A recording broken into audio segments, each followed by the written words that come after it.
Okay, guys, welcome back, everyone, to the return of Ace Attorney Mondays.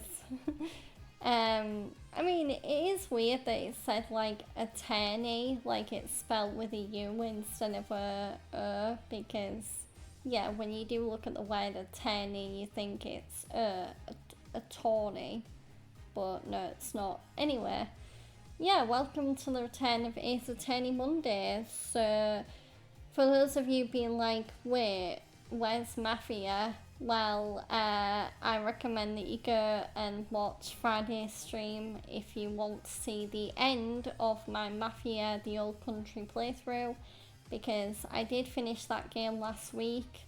I knew it was going to be really short. Well, not really short, but shorter than most games nowadays. Experience, but I really enjoyed playing that on stream.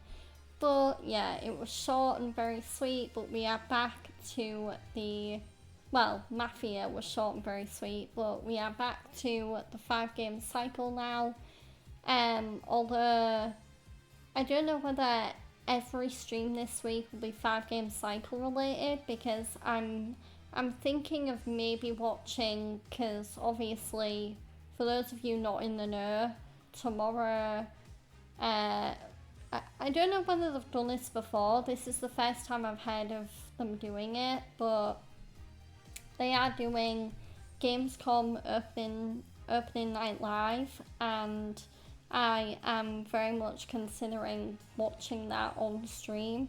But I will also see whether, because I might also be going to another streamer's watch along of the show, so I'll have to see. But if they're not available, then yeah, I might consider watching it on stream, because I do enjoy watching things on stream and reacting to them, regardless of whether there's people in the chat to react to it with me or not. But yeah, Gamescom opening night live coming up tomorrow. It has got some big games lined up.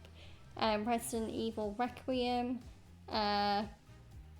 Resident Evil Requiem, World of Warcraft. I assume the Fallout cast are going to be there to spill some more info about Season 2, which is coming out in December. There's going to be more info about Pragmata and Ninja Gaiden and Ghost of Yotei. Yeah, there's going to be so many games then, so many big announcements. According to Jeff Keighley, there's also going to be like new game announcements as well.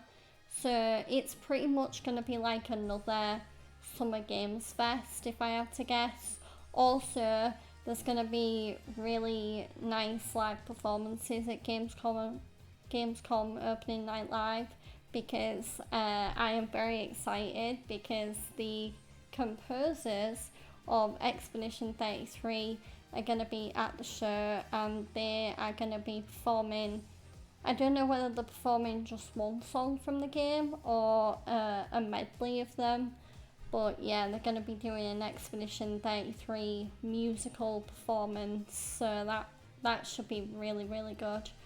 So yeah, definitely want to watch that on stream tomorrow if I can. So in that case, I probably won't be continuing with the 5 game cycle tomorrow. I'll probably just play like a chill game. Like, I don't know, I might... I've been getting back into Uma Musume Horse Girl Derby again, so I might, if I can remember not to play it before the stream tomorrow, I might play some of that on stream tomorrow. But we'll see. Yeah. Anyway, I feel like I've rambled on long enough. I know I'm a little bit early, but I can't really think of many other things to talk about. Hi, honey. Hi. That's heavy.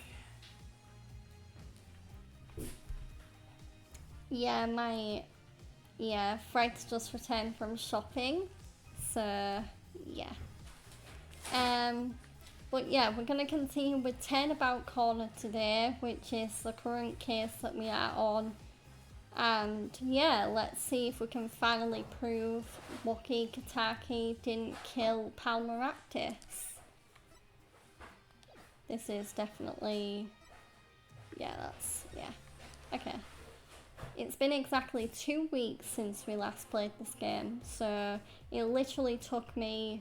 I think it did take me a whole week to beat Mafia, which, yeah, it is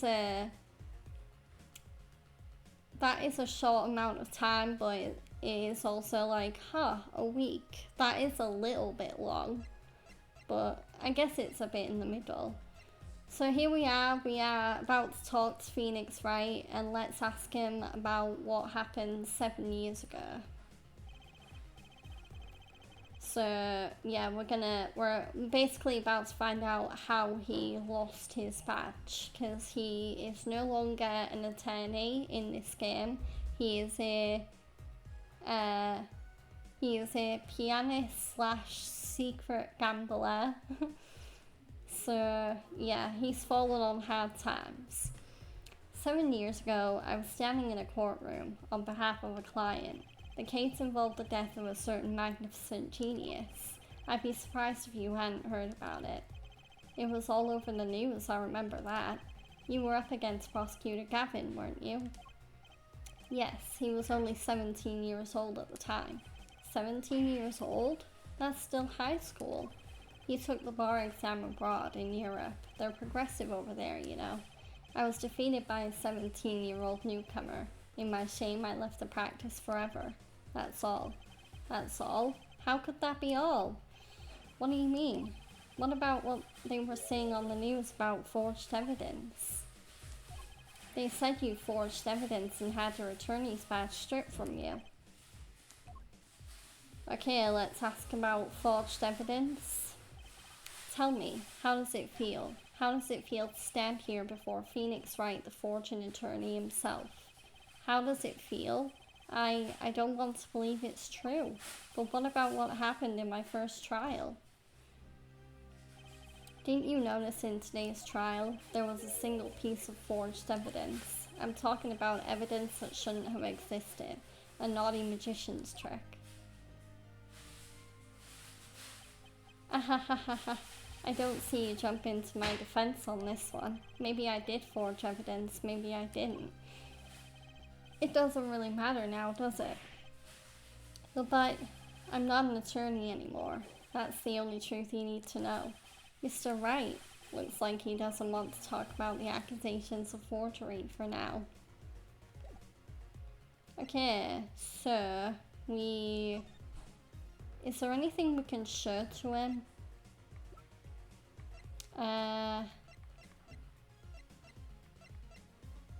No, I don't think there's anything that Phoenix will really take an interest in, so I think we're all good to move now. So let's just go around and see. So there's no one there. What about Eldunes? No one at Eldunes. Maractus Clinic. Nope, no one there. No one in the office. Maybe we are meant to present something to Phoenix, because there isn't really many other choices for where we can go. Yeah, I think we are just meant to show Phoenix our evidence. Although, to be fair, we've not been to the detention centre. There we go.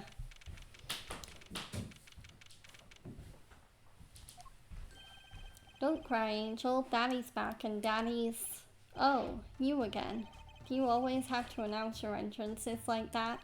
Man, my old man, Man. Now I'm all in a funk, and it's his fault. One can only assume that his father tried to teach him a lesson and failed, clearly. You two got your work cut out for you, straight up. Of course I don't care if they lock me up, I'm ready to go. Some days I wonder why I do what I do.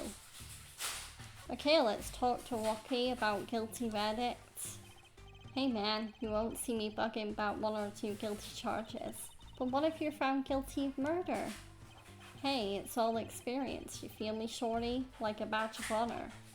They don't give the death penalty, do they? You didn't really do it, did you? Maybe I did, maybe I didn't. If I've learned one thing today, it's that silence speaks louder than words. Aww, my fiance brought me a sweet treat.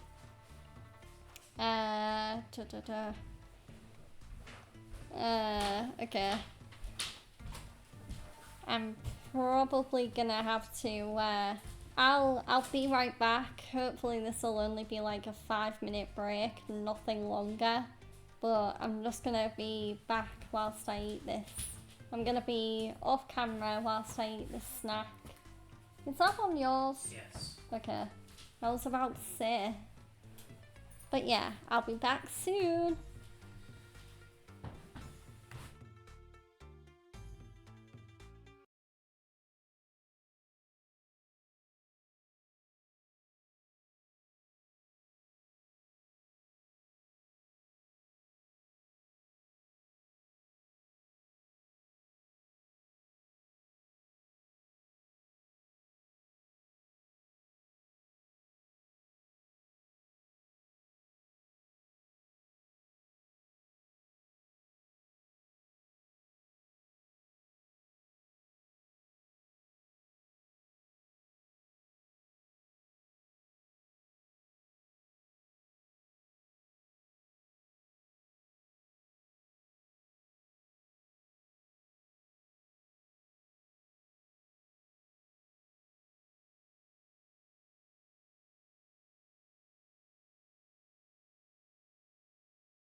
Okay.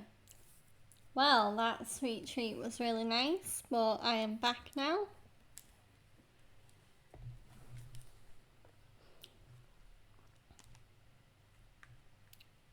Okay, let's talk to Walkie about his father.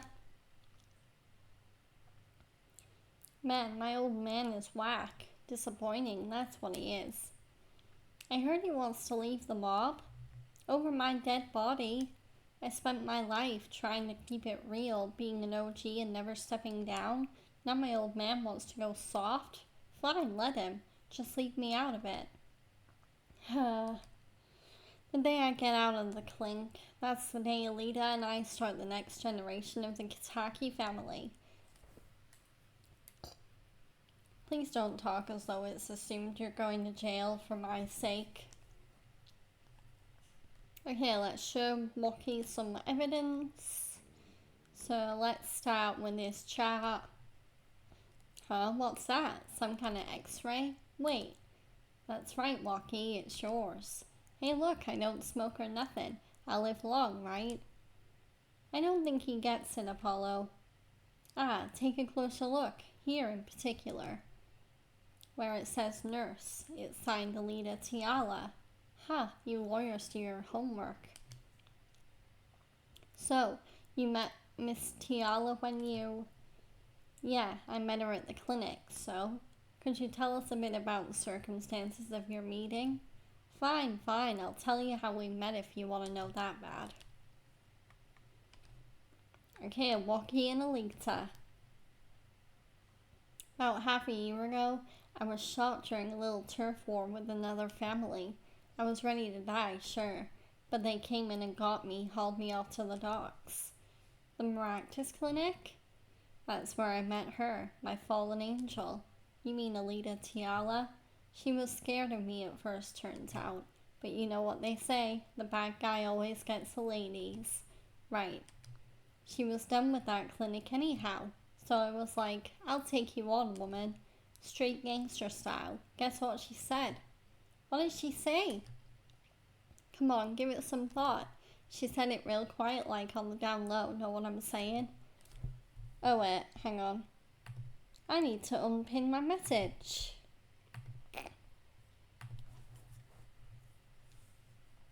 I'll leave if you marry me. Alright.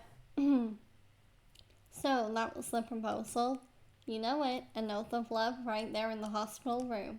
Just like that, the op was done, and we were out of there. See you later, bye. About that op. Yeah, didn't go so well after all, did it? I know about the report. I know it's still in me. Okay, health checkup.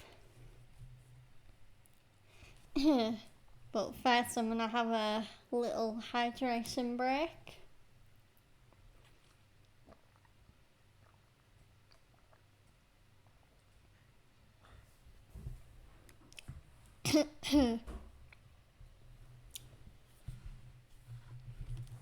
This health checkup was the boss's idea, you said? Yeah, can you imagine? What's the point of living healthy when you're a G, you know what I'm saying? But didn't you learn about the bullet at that checkup? Yeah, that's what I knew that doctor had to pay. Figured I could get that cat pulled after I got my revenge. And hey, I'm still living large now, aren't I? Incidentally, had you ever had a health checkup before? No, my old man suddenly gets this idea that we all gotta get checkups. Guess he's getting old. Older, I mean. Okay, can we present anything else?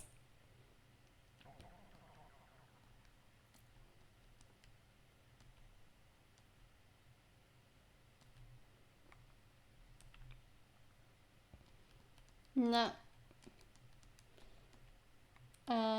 Okay, we already presented that. Sandals.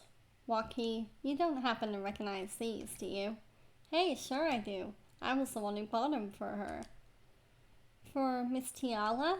Yeah, a birthday present. She's got mad little feet. Mad, so cute, man. So these sandals are hers? Yeah, I kinda had a feeling. What's up with the funky vibes? Okay, so So that must mean the toe print that we found in the sandal is Alita's.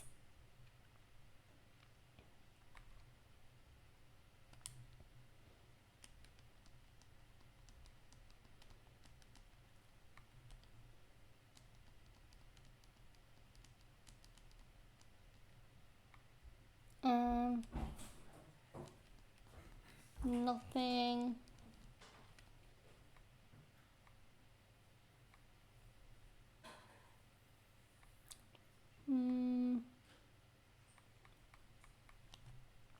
Okay, let's try moving on, because we might have exhausted everything out of Wocky. Okay, Phoenix isn't there anymore.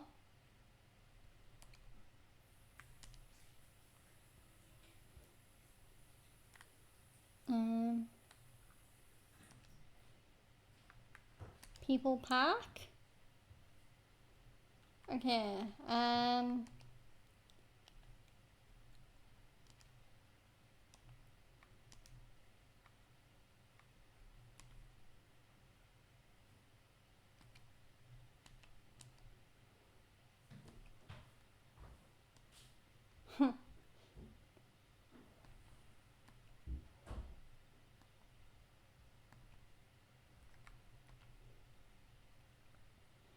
Detective Sky, I was wondering about this.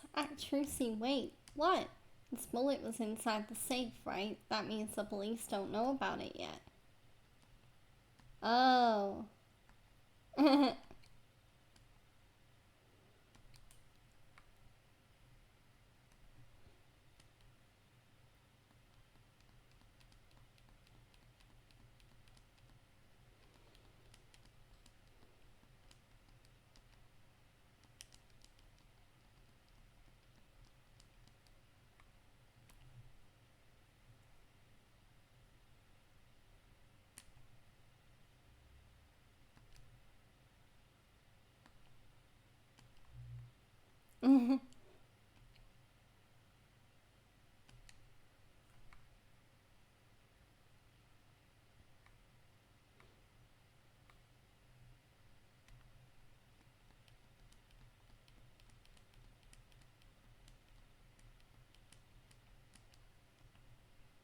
Okay, I don't think we have anything more to give Emma or to get from Emma. Eldoon's house. Oh, there we go. Mr. Eldoon, we've been looking all over for you. What's the matter, Trucy doll? Apollo, show him what we found. Nothing like expert advice. I suppose he's a doctor still. Mr. Eldoon, is everything okay? I'm just so happy. I just thought my doctor days were gone for good. Mr. Eldoon. Okay, let's present the Wocky's chat to him. Mr. Eldoon, could you take a look at this? A medical chart? Hey, you shouldn't go around taking these from clinics. Mind the sun's silence, Mr. Eldoon. What? What's going on here? That's what we want to know. That chart belongs to my client. He's on trial on suspicion of murder. On trial? That's crazy. You can't put him on trial. He's APD. APD? All but dead. He's knocking on the pearly gates and someone's about to answer. Can you tell us why?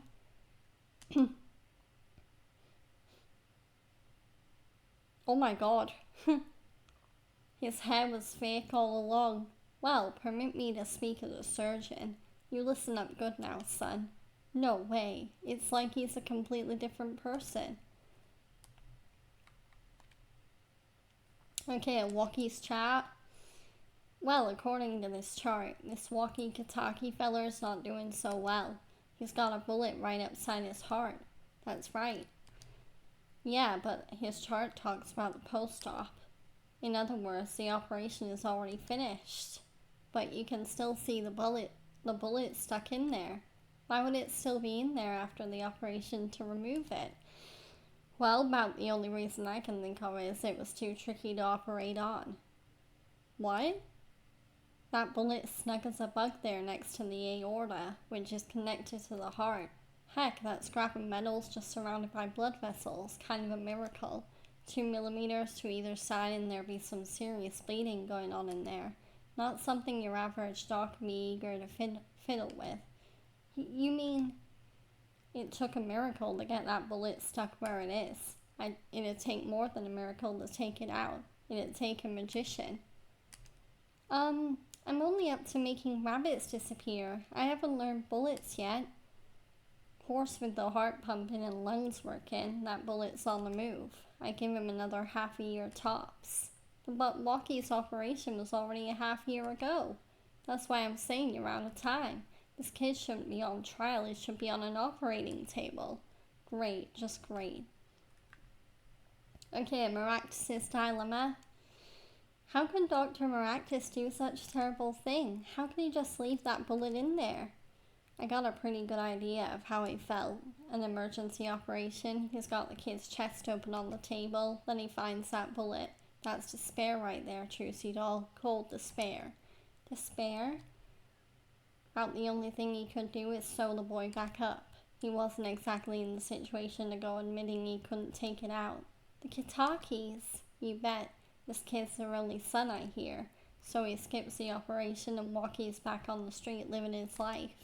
Of course, it's only a matter of time before his heart hemorrhages and he drops cold. How awful! And which doctor would they take him to? Maractus. He's got enough ties to them he could probably cover up the truth of what happened. That's just horrible. He left Walkie to die. There's a darkness in this world, Trucy doll, waiting, hungry. Compared to it, these gangs turf wars are like kick games. When you're up against real evil, well, it don't matter if you're weak or strong. It'll take you all the same.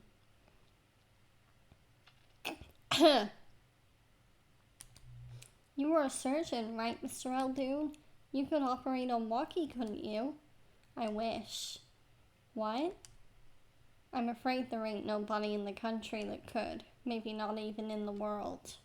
So Walkie, he's real lucky to be alive even now. No, there's one problem. Apollo? This chart, look at the nurse section. Alita Tiala. That's right, this operation was how they met. Yeah, the problem is she knew. She knew about Walkie's condition, guaranteed. Ah! Why didn't she ever tell him? It doesn't make sense. If she knew her patient was in serious danger, you'd think she'd want to get that second operation before getting him engaged. What was she thinking, Apollo? What were you thinking, Alita Tiala? And that was that. Okay. So we're going to be going back to the courtroom next.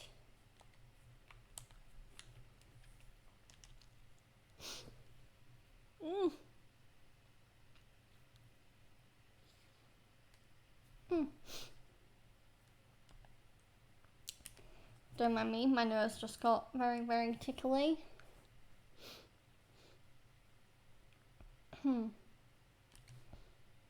This is it, the big day. Did you get any sleep? Yeah, I went to bed at 1 a.m. or so. Oh, what time did you wake up? 3 a.m. That's only 2 hours, Apollo. But at least you have me. And the amazing Mr. Hat. Here's looking at you, kid. Good luck today, Apollo. That voice. Heya, got any sleep?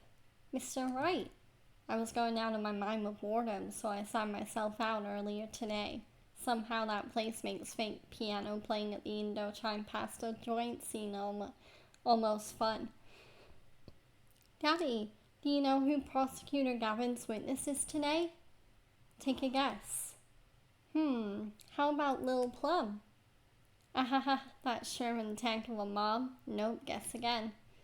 That's too bad. You know, speaking of moms, you need to find me a new mummy one of these days, Daddy. It's barely morning and you're at it already, Trucy. Haha. Okay, see, this is why I don't buy their father-daughter relationship. So, Mr. Wright, do you know who the prosecution's witness is?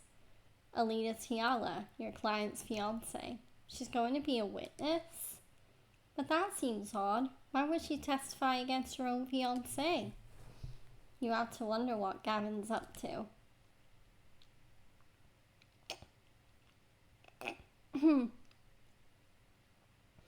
Excuse me. Just clearing my throat. Gonna have a drink as well.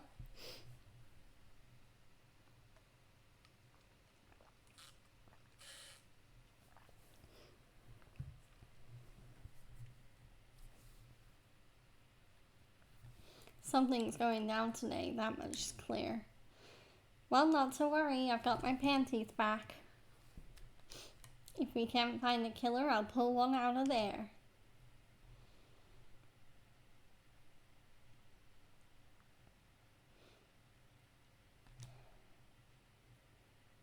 All rise. Okay. Court is now in session for the trial of Walkie Kitaki. The defense is ready, Your Honor. Prosecution is warmed up and it's a sold-out house. Very well, to recap, while yesterday's witness seemed more guilty than any other party, guilty of panty snatching, we did find out one thing for certain. There were 3 people in the park at the time of the murder. The witness, the victim, and the defendant. Correct, Her Judge. And today I'd like to do something a little new age. I'd like to look at this horrible crime from the outside. The outside? The acquisition of the murder weapon, the preparation for the act. Our poor defendant told all, you see, to his betrothed. His betrothed? His fiancée, Her Judge. His partner for life with no chance for parole. Very well. You may show the lucky lady to the stand. Your name and occupation, Fraulein. Alita Tiala. My occupation is future wife. Ah, traditional values. I respect that. Too many brides these days can't even weave baskets blindfolded underwater. Yet you're here today as a witness for the prosecution? To be honest, I didn't want to testify at first, but I couldn't hide the truth. Honesty, another admirable trait. Fraulein, is it true that on the day of the crime, the defendant, Walkie Kitaki, confessed his plans for murder? Yes. The witness will please give her testimony to the court. Okay, here we go.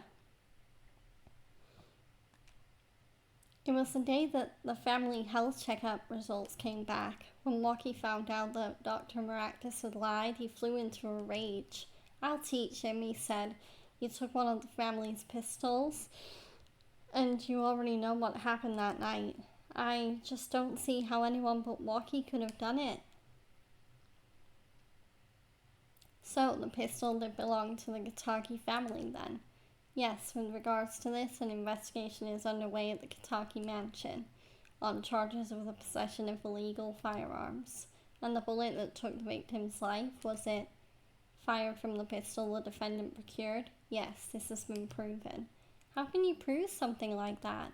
Bullets carry marks from the barrel that fired them, called rifling marks. Rifling marks? Think of them as being a gun's fingerprint left on every bullet it fires. And when did you first hear about Walkie's plan? It was the day of the murder. I should have stopped him. I just didn't think he would actually do it. Very well. The defense may begin the cross-examination. There we go. Forgot to unmute the desktop audio. There you go, now you can hear the game again. The defense may begin the cross-examination.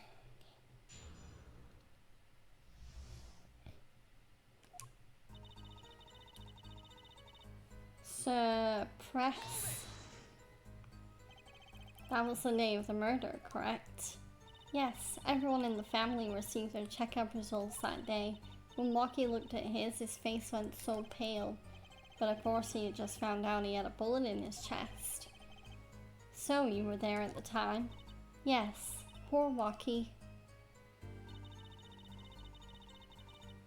Press. That must have been quite frightening. He was furious. He ripped his report up into shreds. Incidentally, I had to request another copy to file as evidence. A bothersome chore, but one I performed without complaint. Walkie's in an age where he's hard to control when he loses his temper. Of course, that little bit of instability is so cute. Great, now he sounds like a psychopath. Press. So, is it easy to take a pistol out from the house? Not really, I think. There's a system in place to limit access. But Walkie is a special case, being the next in line. Perhaps his treatment was a bit too special, yeah? Well, maybe he is a bit spoiled. I hear he got amazing presents for his birthdays. Last year was a switchblade made out of chewing gum and a chocolate gravestone. Sounds like he has a taste for sweets and danger. The point here being that Walkie had access to a pistol. Press. What happened? Meaning the murder. I tried to stop him, I really did, but Walkie wouldn't listen. Our defendant was nothing if not determined, it seems. The last thing you should do is blame yourself, miss. Press. How can you say that for certain? How? Ah. Her forehead, you will refrain from battering the Fraulein. It was the defendant, or Walkie was it, who took the pistol from his home. We know this for a fact now. I suppose we do. So how could anyone else have used his pistol to shoot the victim? They could not. Simple logic, yeah? That does seem to be the case. Does the defense have anything to say regarding this point? Does someone else have used that pistol? I think I know the answer to this, but I am gonna check just to make sure I'm not sending myself down the wrong path.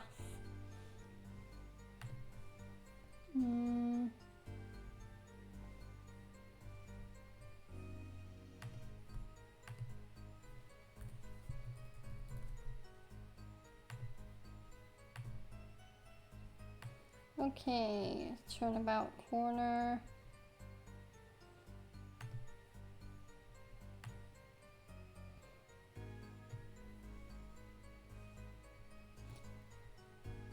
Oh yeah. Okay.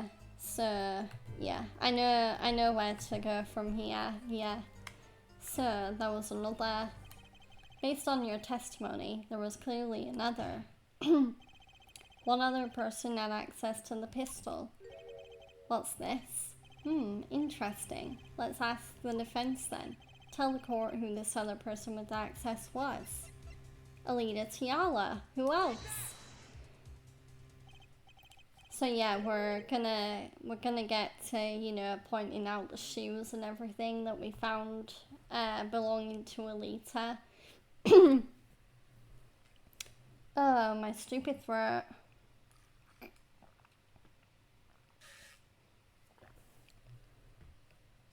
You think because I've been drinking water it would get clearer, not hoarser. Well, of course, I mean you, Miss Tiala. Me? But why? You were quite clear when you told the court you heard about the pistol from the defendant on the day of the murder. In other words, you knew what he was planning.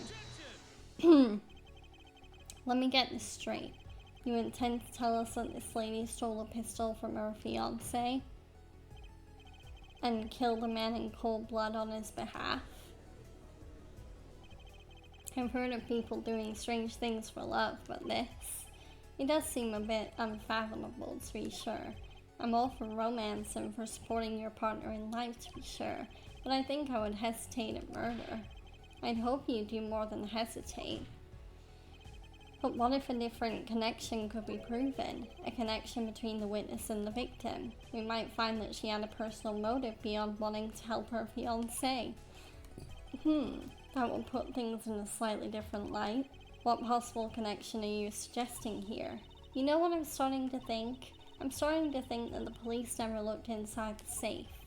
I have evidence showing a connection between the witness, Miss Tiala, and the victim. Okay, so,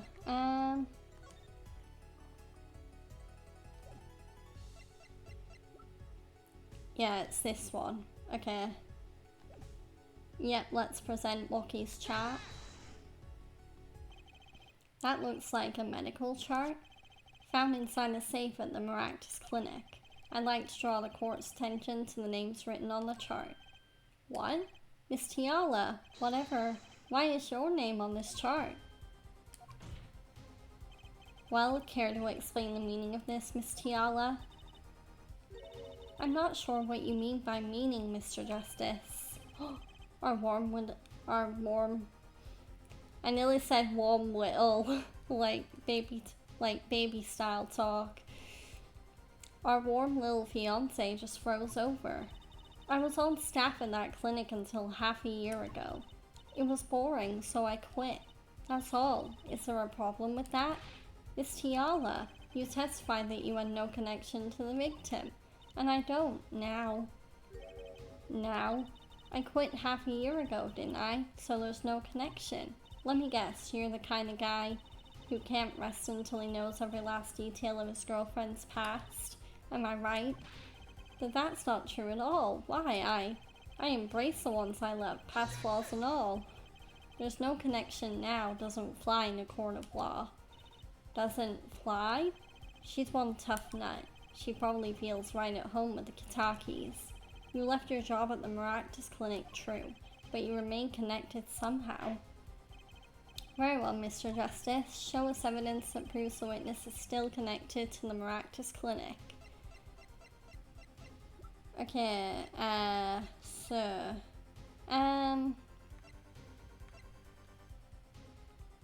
present the sandals. These sandals were found in the Maractus Clinic lobby. They're yours, aren't they? Ah! Well, who knows? I'm sure there are lots of people with those sandals. So sorry, Fraulein, but your act isn't working. Your moment of hesitation just now cost you. Well, what's with you? I thought you were on my side. Perhaps you are unaware that toes leave toe prints. A simple analysis of these sandals will reveal all. Well, now we see your true colors. I was wrong to cooperate with you from the beginning. I just wanted you to help get Walkie back on the straight and narrow. This court thinks you need to worry less about Walkie and more about yourself. It sounds as though we need to hear a bit more about your story.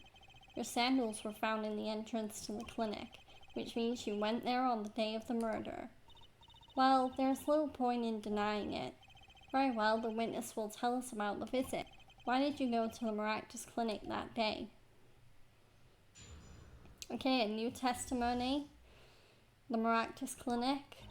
I did go to the clinic that day, my first time in half a year since I quit in January. I went to warn him. After all, I knew Walkie had the pistol. The doctor always was a timid man, too timid to admit his own mistake. Why else would I have gone? I'm not hiding any dark secrets. I wanted to tell him to be careful as an old friend.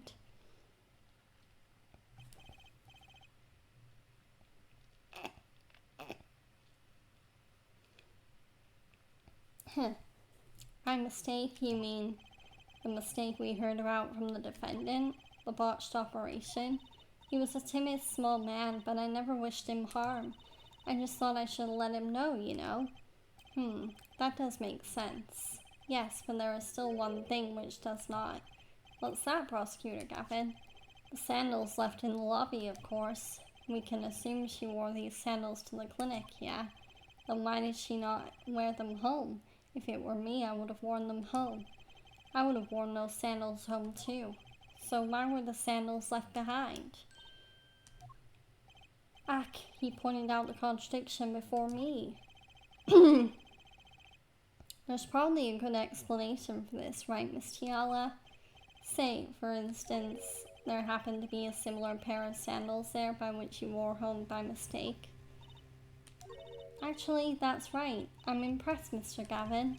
Oh, it is nothing. There is, after all, no other possible explanation, yeah, forehead? Oh, what the? No fair. He's filling the holes in her testimony. The defense may begin the cross-examination.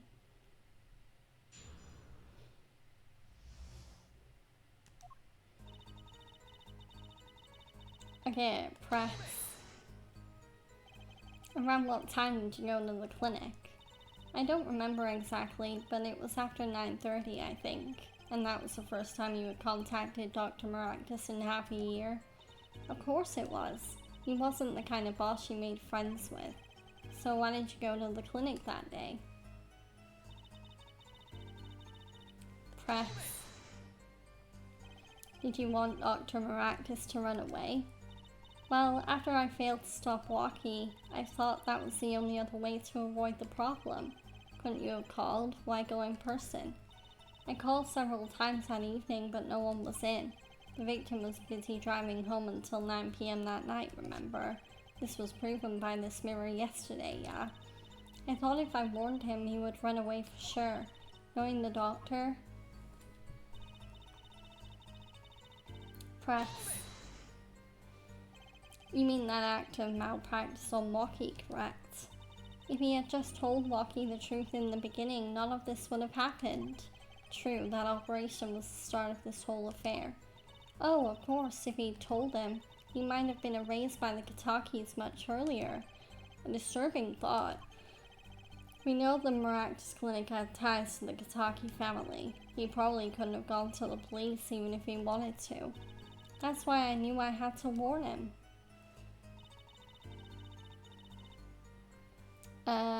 Press. No dark secrets, eh? What? Look at me however you want, Mr. Justice. She won't find a thing. She's hiding something, I know it. I must have some evidence that proves it, too. You're free to think whatever you like. I went to that clinic with only one thought in mind. Press. But then you'd be betraying Walkie, wouldn't you? No, I did it for him, for us. She went to warn him so that her fiancé could not have to commit such a crime, yeah? I didn't want them to take my Walkie away. There's no way she went to that clinic just to warn him. You know why she went, Apollo? Time to figure out what really happened at that clinic and fast.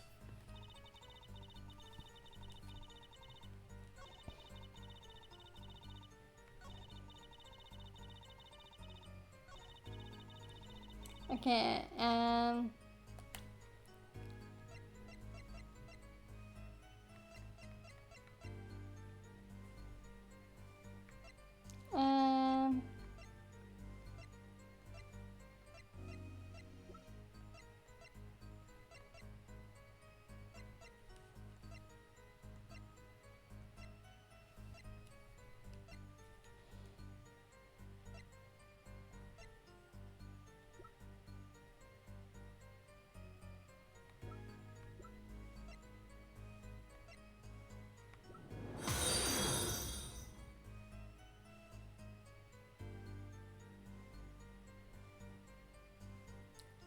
Angel Tommy, thank you for the follow. I appreciate it. Okay, right. I'm gonna present the lamp. No, never mind. Okay.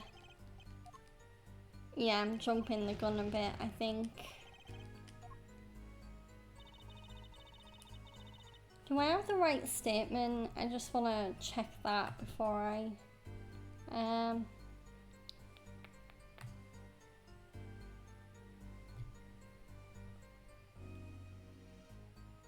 Yeah, I have the right statement. Okay. Wait, I think...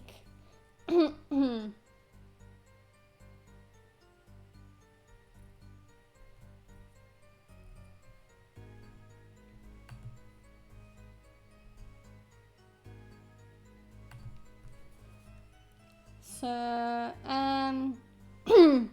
Jesus, sorry guys, I don't know why my throat's being so hoarse all of a sudden. Because I'm drinking water. But my voice keeps breaking, and I don't know why. Okay, let's present the chart again.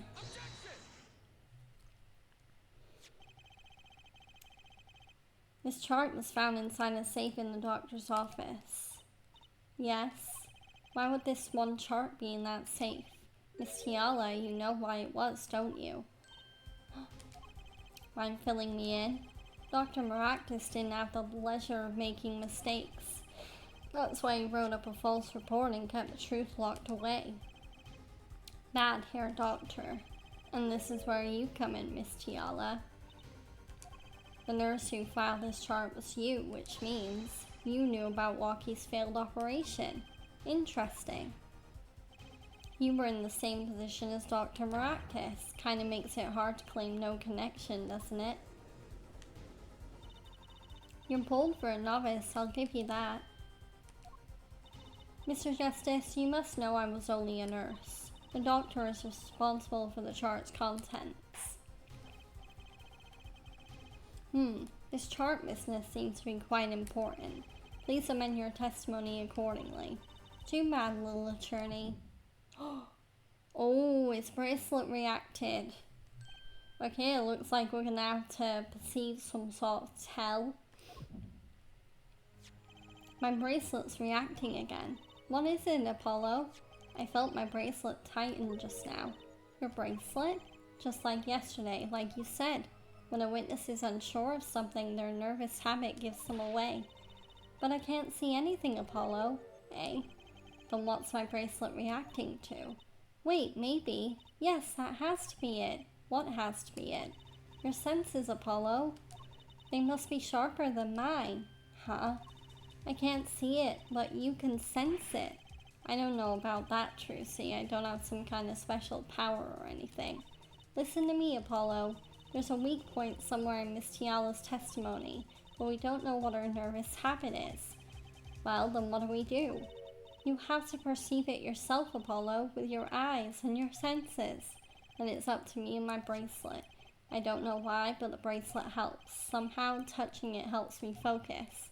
Let's give it a shot and bring down that testimony. Okay, let's perceive.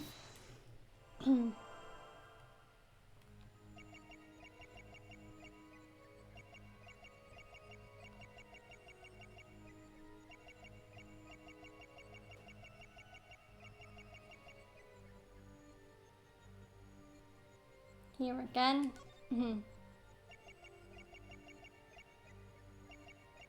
Oh, there we go. I found her tell. She's twisting her engagement ring. There we go. Gotcha!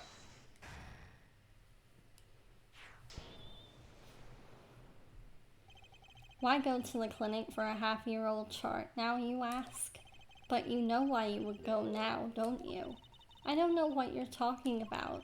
It was quite clear, Miss Tiala. You have a nervous habit. The moment you said the word now, you used your right thumb to fiddle with your ring. What? She was unsure. I saw it. Now? That's the key word. The chart wasn't a part of your past. It was a clear and present threat. That's ridiculous. Why, if that were the case, I would have had 6 months to do something about it. Indeed. Eh? Which means something happened quite recently. Something to make that chart a problem for you now. I've got her on the ropes now, I can feel it. Time to strike the killing blow with evidence. Miss Tiala, there's no use trying to hide it. The chart became a threat to you now because of this.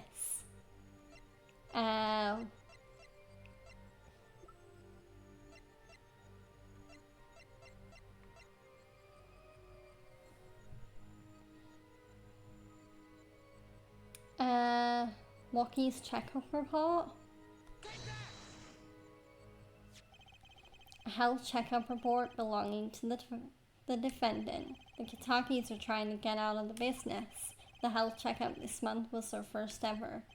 What did you think when you heard about this? Eh? Oh, no, nothing. Why should I think anything? Oh, I would think you were positively beside yourself because you were afraid. You knew what Walkie's chest x-ray would reveal. Irk.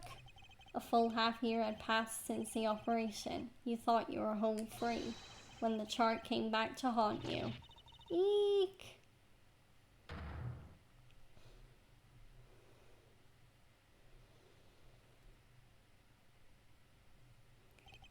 That's all, Your Honor.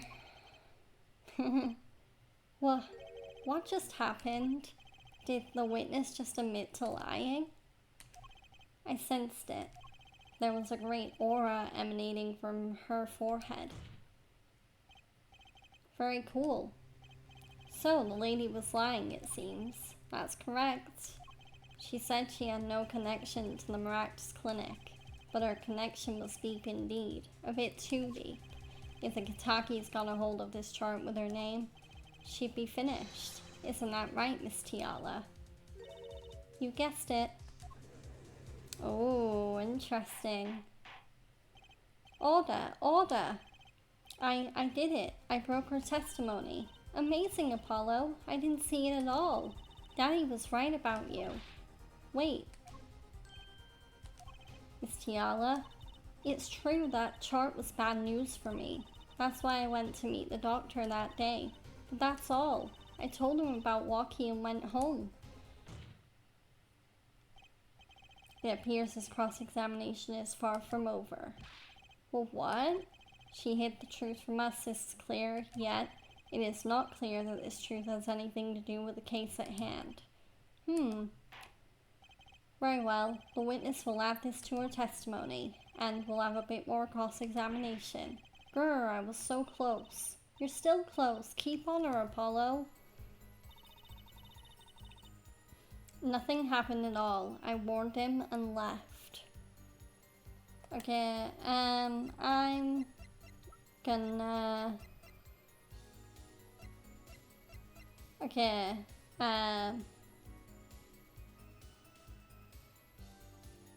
yeah, I think this is where I present the lamp. No? Oh my god. I'm clearly jumping the gun.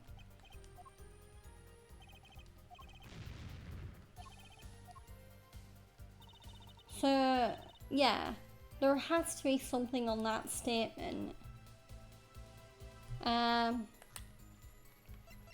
Maybe her phone? But we don't know that's her phone. Or maybe the slippers. No, oh my god. I swear my brain's not been working all day today. I can't figure out, like, anything. Oh my god. Wait, is it the bullet? There we go. Of course it's the last thing I try. You say nothing happened in the doctor's office. Yeah, I did the right thing by focusing on evidence from the Maractus Clinic. I just picked the wrong one. You say nothing happened in the doctor's office. I disagree. Take a look at this. What's that? It looks like a squished up ball of clay. Kinda like you, actually. This bullet was found in the Maractus Clinic office. Something did happen in that office, Miss Tiala.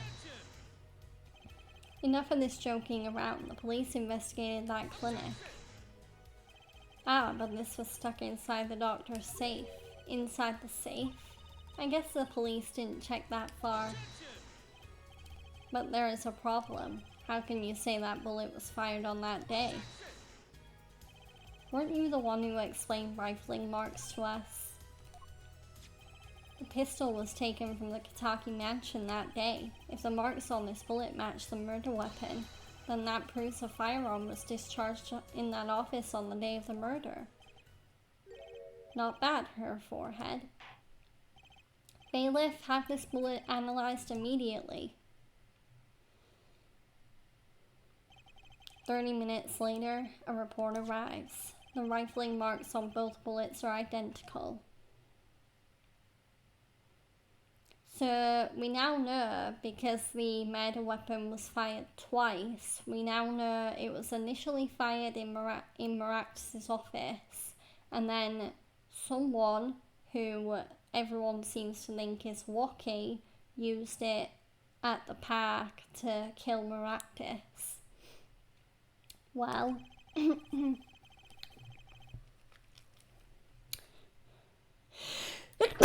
ugh.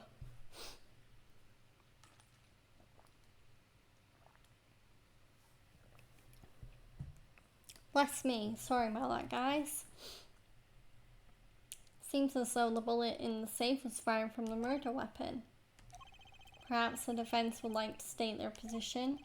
The bullet in that safe proves one fact. A pistol was fired in that office on that day, and at the time of the firing, the safe was open. The safe which contained the top secret chart. Do you think someone was threatening Dr. Maractus in order to open the safe? Only one person was in a position to do such a thing. Our witness, Alida Tiala. Order, order, order! Mr. Justice, where are you going with this? Are you accusing the witness? Alida Tiala knew about walkie-talkies. God damn it, why is my voice just giving out on me constantly?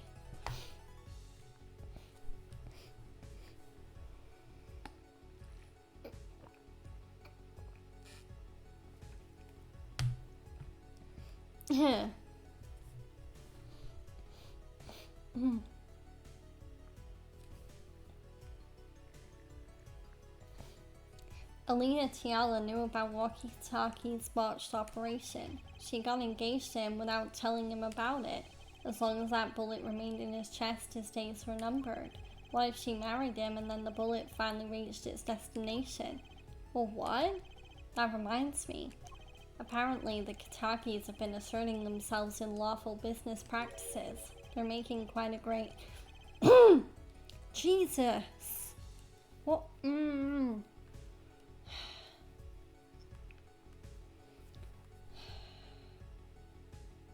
I'm just giving my voice a minute because it's really annoying that it keeps breaking.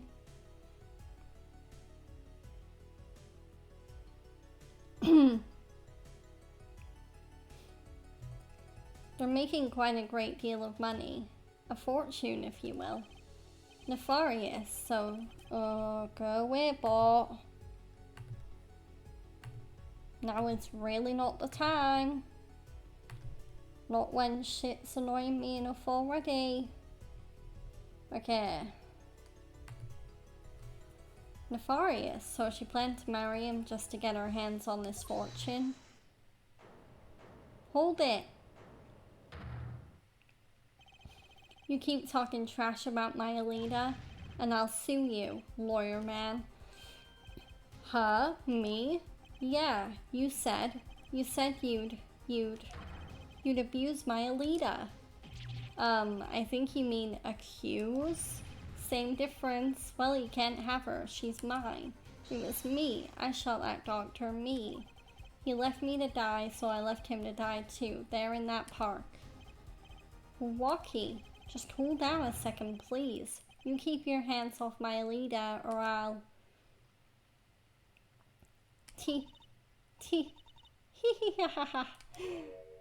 Miss Tiala? I'm sorry, it's been so long since I've laughed so hard. Something funny. Walkie, wake up and smell reality. Alida, baby? The signature on the chart, the engagement. I mean, come on, it's so obvious. Even for a brainless, spoiled brat such as yourself. Alida. Your honesty is like a breath of foul air, Fraulein. Hey, I wasn't getting out of this clean anyway. So, the family fortune is what you're really after. That's right, I wanted the money. No way, that's whack. I ain't trying to hear that. Should have done the wedding earlier. Oh well. By the way, can I ask you a question? Who, me? I believe you said you were going to abuse me. Accuse? Of what crime, might I ask? Huh? Oh, I'm a bad girl, sure. I got close to that brat because I wanted his money. But he was the one with the pistol. He could have fired it into the safe after I'd already left the clinic. What?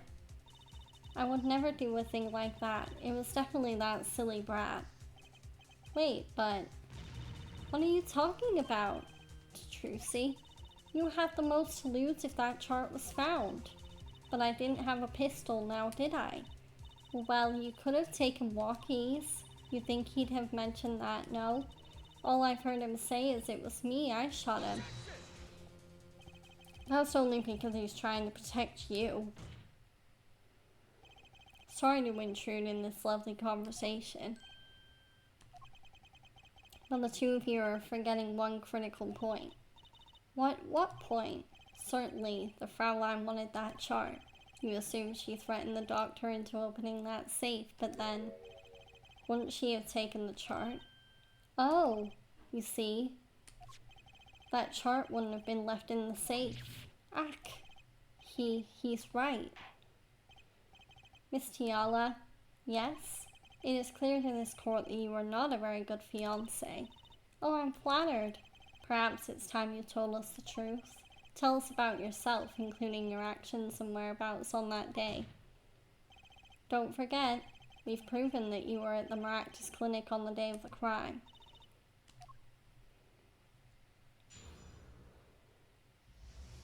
Okay, a new testimony, the Maractus Clinic too. Yes, I went to the clinic that day to speak to the doctor. I wanted that chart, but I failed to get it, so I went back to the clinic later. In any case, I didn't shoot him. You don't even have proof I stole that pistol, do you? And that brat was spotted in the park at the moment of the crime.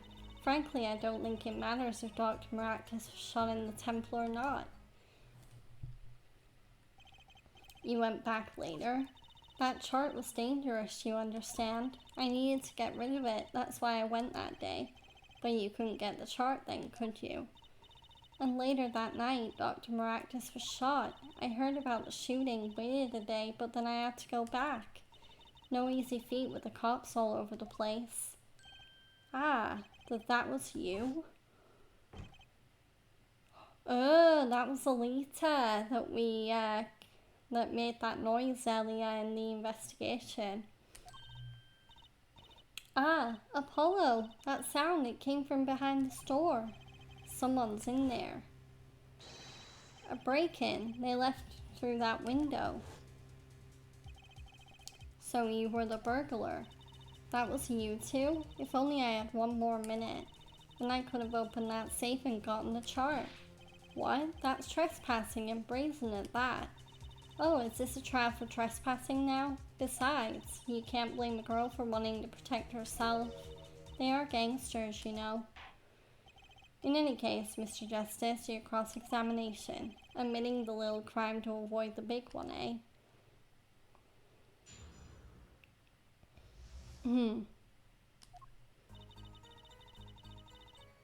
Press. Why that day? That brat was uncontrollable. He was ready to kill. And that would bring in the police. And that chart would become evidence. And I'd be hung out to dry. But the police didn't check the safe, did they? Well, they thought the crime scene was the park. I'll make sure the responsible parties feel the heat. Such sloppiness won't be tolerated, yeah. I'm kind of thankful for that sloppiness myself, actually. Press. Later. When I heard what happened, well, I was too scared to do anything that day, so I waited until the day after, the 16th, was it? Of course, you and that meddling kid had to get in my way. But why did Dr. Maractus keep that chart around? It was clearly dangerous for him. He could have burned it. Because he's a coward. The chart was his insurance. Insurance? My signature on that chart, to be more specific. That made sure I couldn't betray him.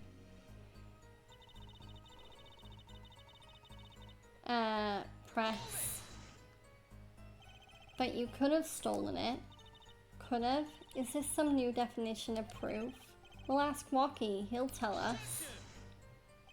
Might I remind you this is a cross-examination? You might want to keep your baseless theories to yourself. He's right, isn't he?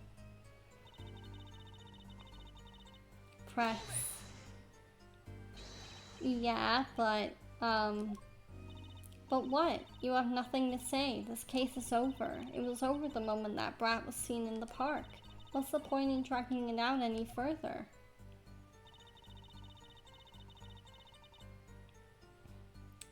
Press.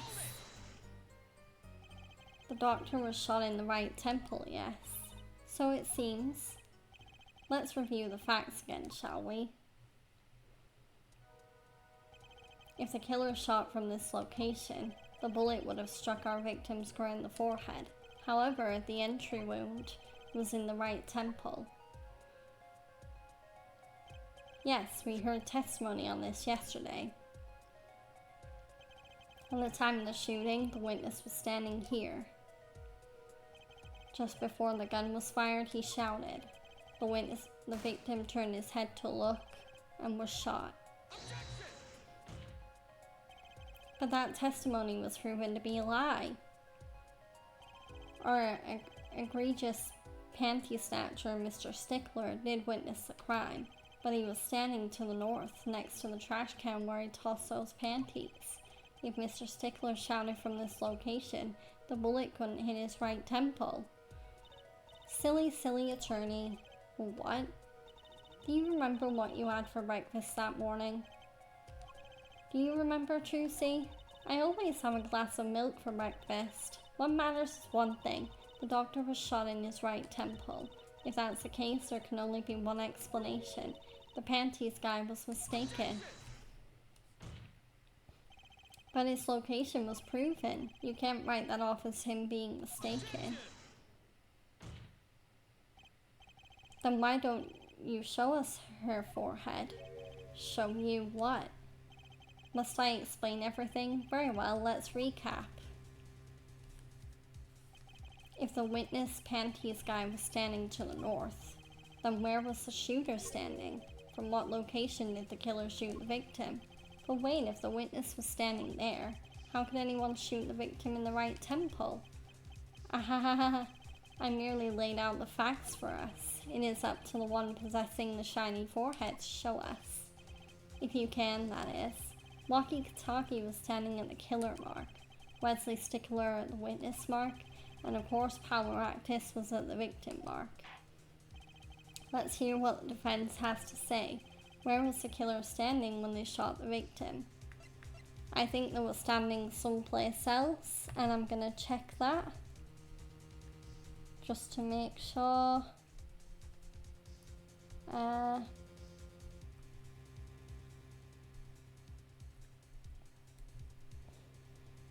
Yeah, okay. So yeah, they were standing somewhere else.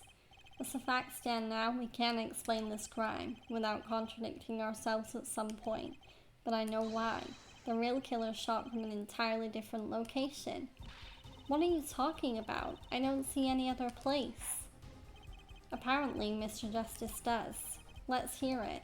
Where in the park did the killer shoot the victim from? It's time to raise the roof and the stakes, eh? Penalties are such frightening things, don't you think? But what if they were a bit more terrifying?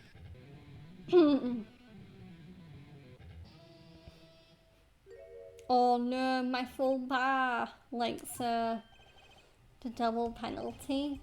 Her forehead wishes to take us in a new direction.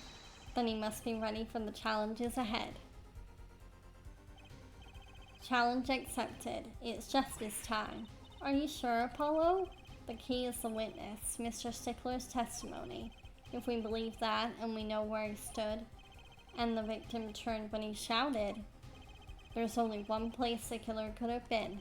The killer shot the victim from here. The noodle stand. I believe we all owe a debt of gratitude to Miss Alita Tiala. Well, what do you mean?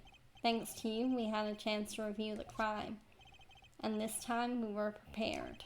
We know that Wesley Stickler was telling the truth. We should have listened to him from the beginning. Wesley Stickler was standing next to the trash can when he saw the two men.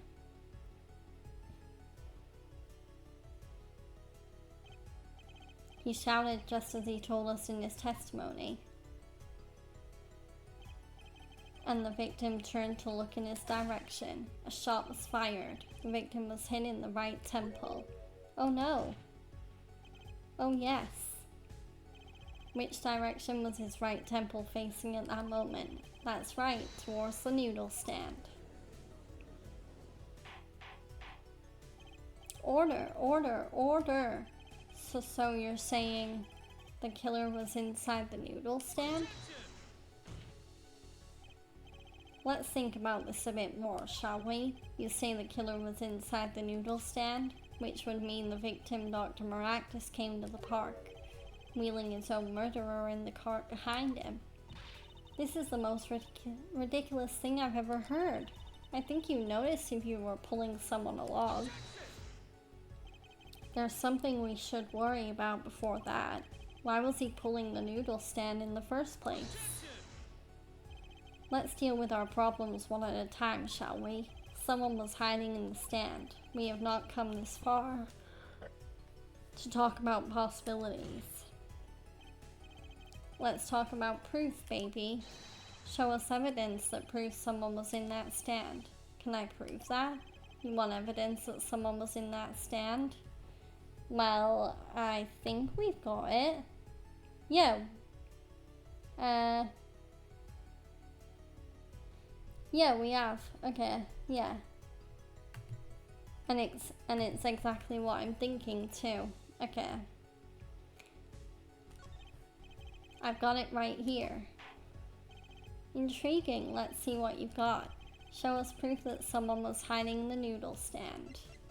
And now, this is where we present the slippers. The Maractus Clinic. And they're covered with paint. These slippers were found in a trash can near the crime scene. And a single slipper print was found at the scene. Right next to the noodle stand. Ack. Oh, and Miss Tiala, your toe print was found in the left slipper. Irk. In other words, this is proof you were inside that noodle stand. Eek! Yet there was only one slipper mark found at the scene. Can this be called a footprint in good faith? Observe the diagram. A park pathway runs right next to the slipper mark. The slipper wouldn't leave a trace on the cobblestone path. Yet you still cannot say this is a footprint, yeah? Why not? You have an impression left by a single slipper. What if it was on the stand and simply fell to the ground? That's just dumb. One more thing. A noodle stand is typically cluttered with the tools of the noodle making trade. There's no room for a person to ride in there. You have a point. Could someone have hidden in that stand? Apollo, I think I might be onto something. Huh? I think I figured out one of our pieces of evidence. In order to make room in the stand, some things would have to be... Well, Mr. Justice, do you have proof that someone could have hidden in the stand? I can prove one thing. Someone did scheme to clear space in that stand. Is this when we present the ball?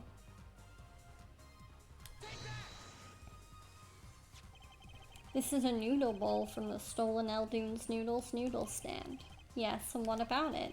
We discovered a large quantity of these bowls yesterday. In the lobby of the Maractus Clinic. A large quantity of noodle bowls in the victim's clinic? Mr. Eldoon was very clear about those bowls. Well, I don't care who did it. Without that stand, I'm finished. All my noodle bowls were in there too. Yet the bowls were removed. That night, there was space inside that noodle stand. Space created at the Maractus Clinic, no less. Right around the time that you were there, Miss Alita Tiala. Stop! I won't listen to any more of these wild fantasies. No, not fantasies. There are worse lies than that spoiled brat's pickup lines. I would like to remind the witness of her current status. This court does not consider you entirely innocent. Show me an innocent, I'll show you a fairy tale. In any case, the defense has somehow made its point. The witness had both a motive and an opportunity to kill Dr. Maractus. More fairy tales. This whole trial is a fairy tale. Then please pull us back down to reality, Miss Tiala. I'm giving you one last chance to explain yourself. This is it. Why was Dr. Maractus pulling that stand that night? And what was Alita Tiala doing inside it? Time to get to the bottom of this case. Tiala's explanation. That night, I went to ask Dr. Maractus for the chart. I had no intention of ever letting that chart fall into the Kitaki family's hands, but Dr. Maractus didn't understand. For some reason he thought the Kitakis had sent me, so I gave up and went home. All I did was talk to him. You knew about the botched operation, so you tried to get rid of the chart to save yourself. I won't make excuses. And I did warn the good doctor. I gave him a chance. I told him that Brat got his health checkup report, and that he was coming to settle the score. I see. Very well, Mr. Justice. Begin your cross-examination. Yes, Your Honor. This is the last testimony. Either I perceive the truth or it's over.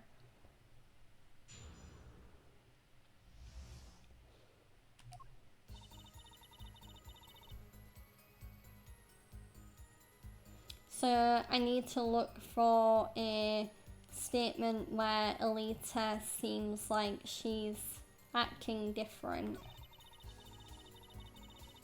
It could be that one.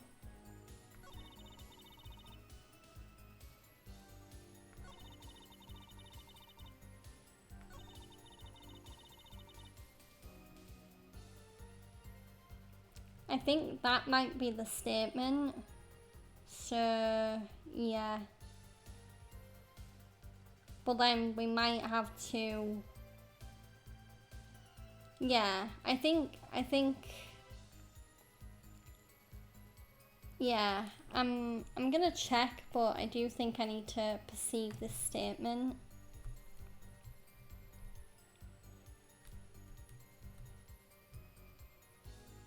Yeah, there we go. Yeah, I do. I just wanted to double check though, because I didn't want to, you know, get really badly penalized. So yeah, we need to look at the neck, because that's a tell, obviously. And yeah, there we go. She's scrunching her scarf, so she's definitely lying.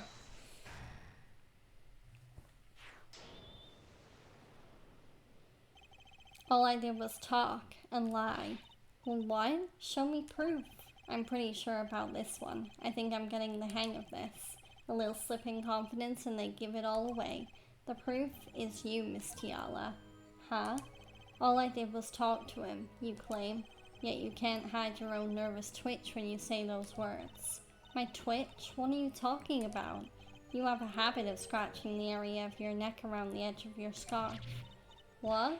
What? This is working better than I'd hoped. Her unconscious actions tell the truth she won't say. Habits and lies, 2 dots. Connect the dots and find the truth.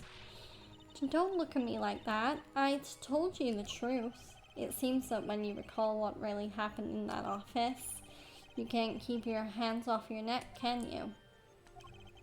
It seems that nervous habits are unconscious reactions that manifest when someone is trying to hide something. You can't hide behind your scarf, Miss Tiala. Something happened between you and the victim in the Maractus Clinic office. And I've got proof that shows exactly what happened. The lamp. Well, what's that? You're touching your scarf again. There's something unusual about this lamp. The bulb is broken, and there's a red splotch on the cord. Eh? Seeing how you hide your neck, I think I can come up with a plausible explanation for the lamp's state. Well, spit it out. This talking in circles nonsense is killing me. Very well. The answer is very simple, Miss Alita Tiala. Please remove your scarf. Eek! I bet she's hiding an injury under there.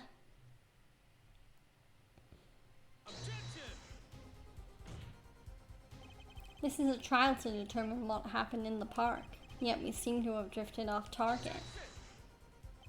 We'll find out soon enough if we're drifting, as soon as the witness removes her scarf. I won't do it. This is insane. I'm an unrelated third party. You can't order me to remove my clothing. Miss Tiala, I'm afraid you've forgotten what's already been proven. What? You're hardly unrelated. Please remove your scarf. No! No! I knew it. So I was right, wasn't I, Miss Alita Tiala? Oh, she's got strangulation marks around her neck. Your neck. That isn't what I think it is. Something did happen that night at the Maractus Clinic. You needed to get that chart back no matter what it took, even if you had to steal your fiancé's pistol to do it. But wait, looking at this lamp and the witness's neck, it looks like the very opposite happened. Exactly. The victim in the clinic that night was this witness, specifically. You tried to threaten Dr. Maractus and he attacked you. That's what happened that night at the Maractus Clinic. Eek!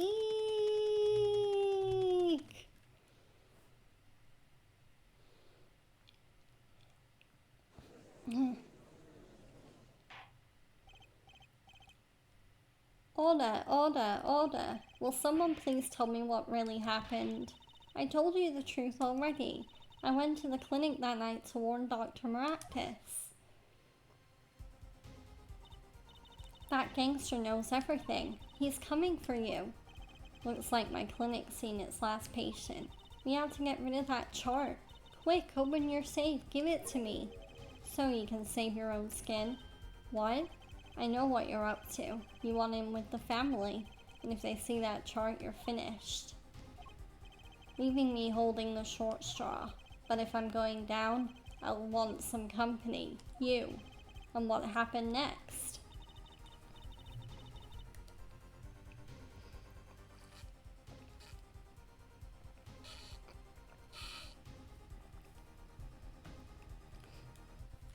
He jumped at me and knocked me to the floor. Then he took that cord. Pal Maractus was serious, deadly serious. He really tried to strangle me. I must have blacked out.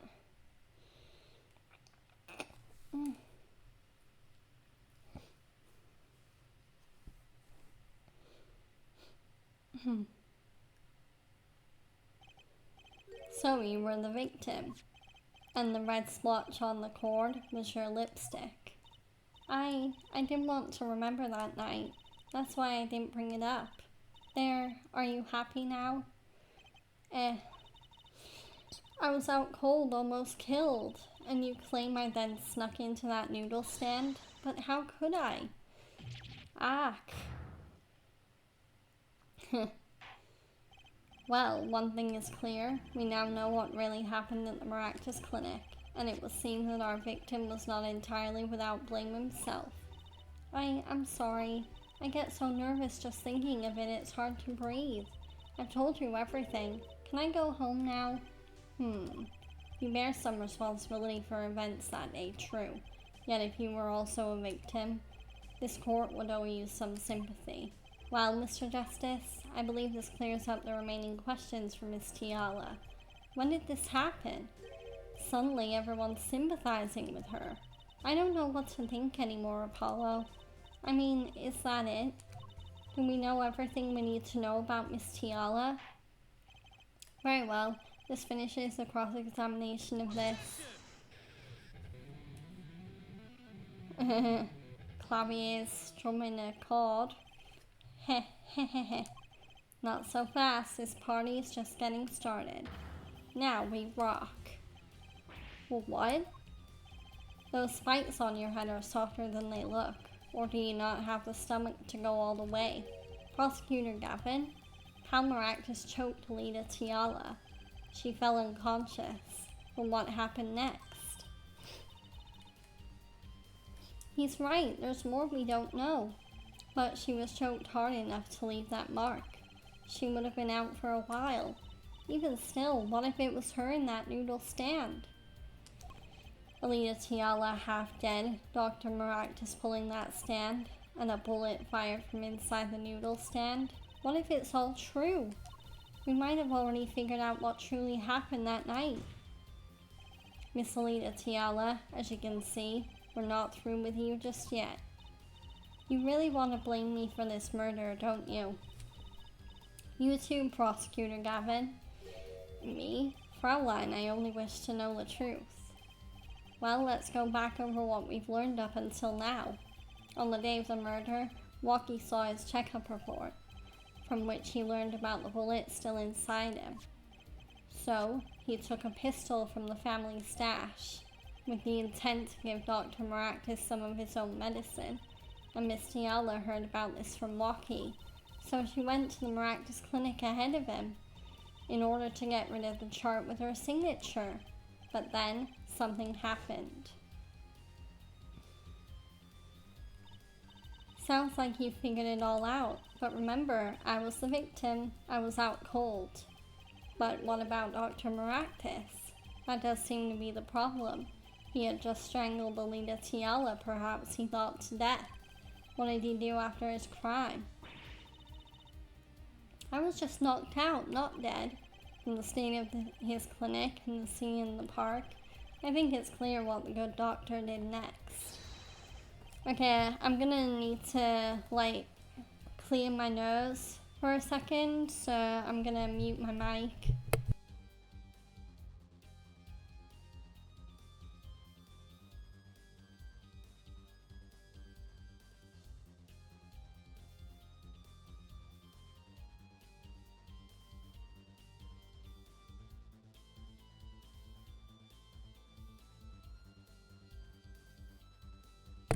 Okay, I'm back. Yeah, I don't know whether the pollen levels are correct up or something, or whether I'm getting a cold. I don't know, but yeah, my nose is feeling really stuffy.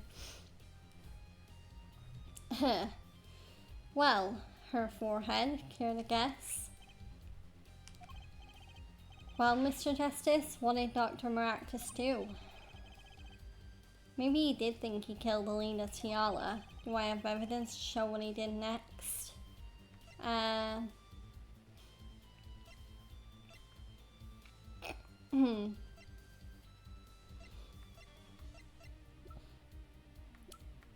wonder if it's a cell phone. I'll present that. Yay, there we go. This evidence shows what he did next. Shows what? Her forehead. Oh, come on. Why did they do that? I really prefer it in these games when they just say it's outright wrong. I hate when they do it where they make you think you get it right and then they take the penalty off you. It's really mean.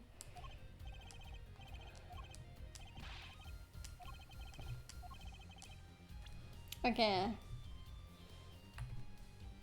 No.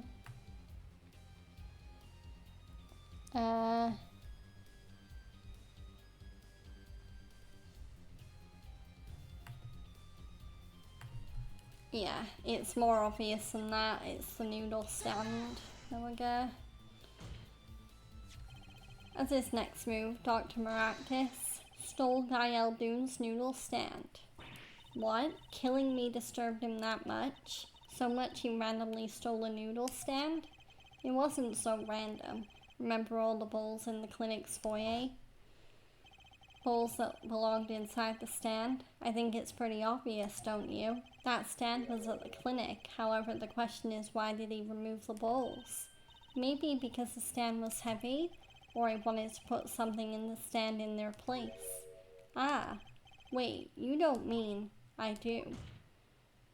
Dr. Maractus did replace those bowls with something. You're a corpse, Miss Tiala. My corpse? Dr. Maractus panicked. He thought he'd killed you. His next move would be to dispose of the body. That's crazy talk. You're all crazy. Then let's think about it. Logically, the doctor had a place to dispose of you in mind. But on his way there, who should he run into but the defendant, walkie-talkie? I question your logic. What's this, Prosecutor Gavin? The park is a dead end. Why would he head in that direction to begin with? That's right. He had no reason to go there. Oh, now I get it. It was a trick. That spoiled brat made him do it. He made the doctor steal the stand. Tell me, why would someone go to a dead end? Unless the park was his destination. Well, what? Apparently, the defense has an idea. Tell us where Dr. Maractus was heading with the stand. Here, please show us on this diagram. To where exactly was the victim dragging that stand? I think he was gonna throw her body in the river. There, that's a river. Yes, Your Honor. I scarcely need to explain why. A perfect place to dispose of a body. He was going to throw me into that river? He didn't have many other options, Fraulein. I believe this clears up all of the remaining questions. The victim pulling the stand and the defendant before him. And inside the stand, you, Miss Alita Tiala. Irk. And then the denouement. Wesley Stickler of panty snatching fame walks up. Seeing the two men, he shouts in that instant.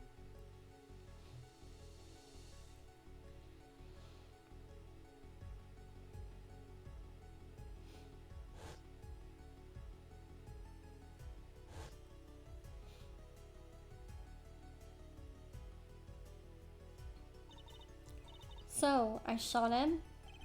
You were the only one who could have stolen Walkie's pistol. It had to be you. Oh, I think we're closing in on her now. Well, Miss Tiala? Humph. Nice work. You mean I'm right? I mean you've done a fine job dreaming up a story to get that spoiled brat off the hook. You're the one who's dreaming. Apollo's backed up everything he said with facts. If you're so sure he's making it up, give us another reason. Why was Dr. Maractus pulling that stand through the park? Who knows? But there's one gaping hole in your logic. I think Mr. Gavin knows whereof I speak. Whereof what? I can't believe she's still trying to deny this. Is this true, Prosecutor Gavin? Must I always be the one to point out her forehead's errors? Ach, maybe there really is something. I believe the Fraulein speaks of her doctor's car. His car? That's right, the Maractus Clinic has that big garage, in which sat a green sports car, was it? Why would he steal the stand in the first place? If he wanted to carry a body, he would have used his car. Hack. And so we find our victim without probable cause to steal the stand, and our defense without a case. I have an idea. You know that green car? I bet it wouldn't run. It was broken. Ah, what an excellent counter-argument, Fraulein. Too bad you're quite wrong. Don't tell me you've forgotten what happened to your daddy. Daddy? That's right. That night, the car that hit Mr. Wright was that green sports car. Oh yes, I'd nearly forgotten about it. After when he drove it back to the garage, it ran fine. That's right. So why didn't he use his beloved sports car, Irk. A glaring contradiction, to be sure. More glaring than your forehead. No. No! Guess we're gonna have to figure this one out. Order, order, order. Well, Mr. Justice, why didn't Dr. Maractus use his car to carry the body? Is that a groan of surrender I hear? Some advice. Now's a good time to review all you know. Everything you've learned over the last 2 days. Everything I've learned? Mr. Justice, this contradiction casts doubt on your entire case. This is truly your last chance. The defense will explain to us what happened that night.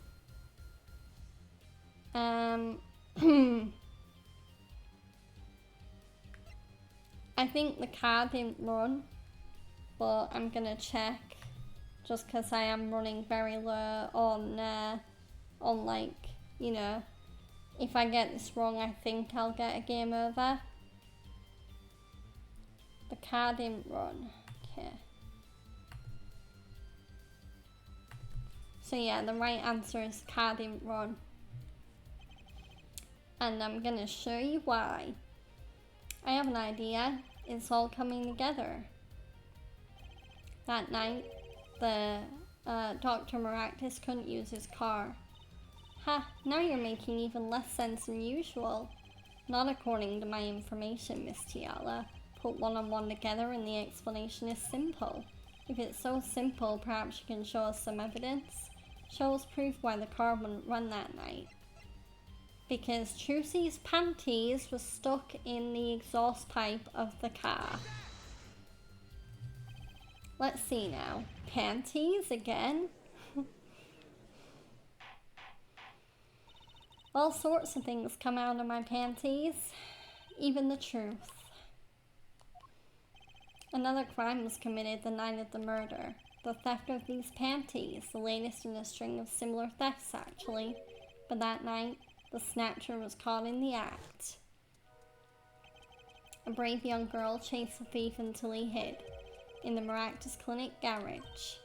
What? The snatcher hid the panties there before running. Perhaps someone in this court remembers where he hid them? Why? Weren't they found in the car's exhaust pipe? Exactly. By the way, I learned something yesterday. A very important piece of information.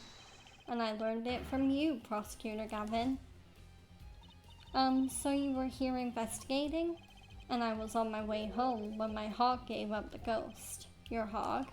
My motorcycle won't start. A clogged exhaust pipe. Too bad, it looks like such a nice bike too. Hard to believe that it could break just from that. Cars, motorbikes are all the same. Clog the exhaust and they won't run. My, how interesting. While Miss Tiala and the doctor were struggling, the panty snatcher snuck into the Maractus garage. From that time until the time we found these, that car wouldn't start. What? That's why Dr. Maractus had to use the noodle stand. It was the next closest thing he could think of.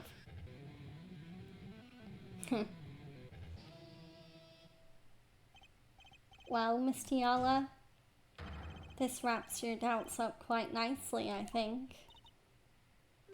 So it does. Where am I? So dark, can't see, cramped. The pain, my throat's burning. Well, what's your problem? You, Doc, I know what you did. Ah, Walkie? You lied to me, so you know what I'm gonna do? I'm gonna give you a taste of your own medicine, man.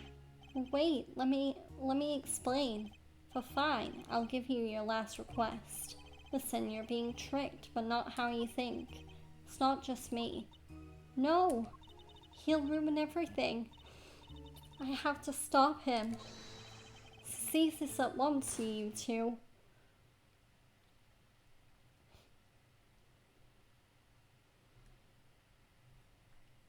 And that's how it went down.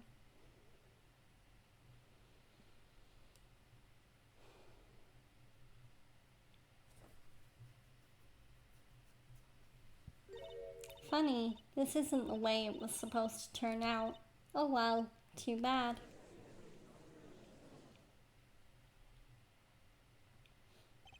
There's still one mystery. How did you manage to disappear from that stand? In the silence after the shot, I heard the witness running. I believe we heard as much from Wesley Stickler. He went to use a public phone to inform the police.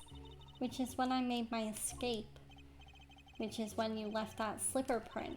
Dr. Maractus didn't bother taking my slippers off. I threw them out after I stepped in the paint, though. That was your mistake.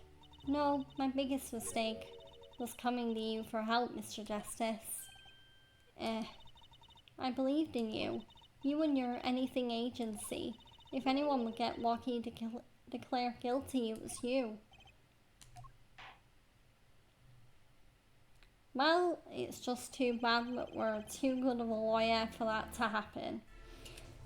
I believe we've reached a conclusion of sorts. Prosecutor Gavin, how is Miss Alida Tiala doing? She's confessed to everything. We're processing her arrest now. Prosecutor Gavin sure she seems calm for someone who just lost. I think he already knew. He'd figured out she was the killer a while ago. Some advice, now's a good time to review all you know.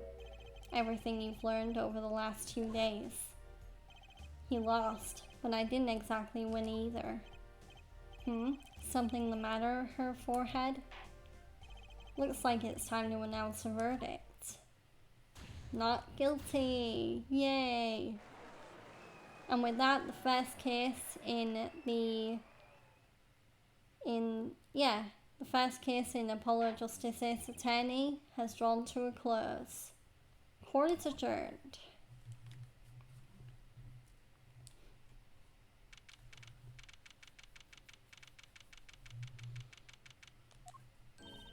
Great job, Apollo. You did it.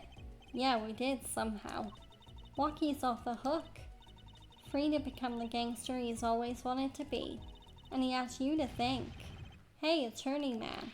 You're gonna pay for what you did to my Alida, Holmes. Or to blame, I guess. You give my Alida back. Stupid pointy-head attorney with a death wish. Enough, Walkie. Ah, Mr. Kitaki. It's high time you open your eyes, Walkie. What do you know, old man? I think it's about time you open yours. Giving up the life, trying to become some kind of businessman. Don't talk about what you don't understand, Walkie.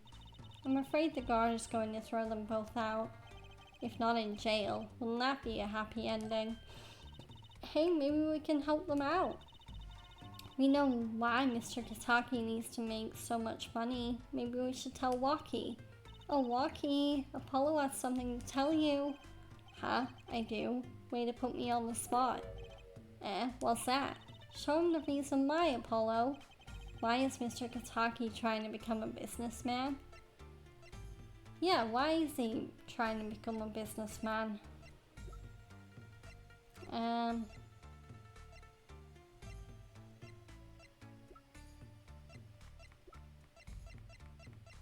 Is it to do with Walkie's health?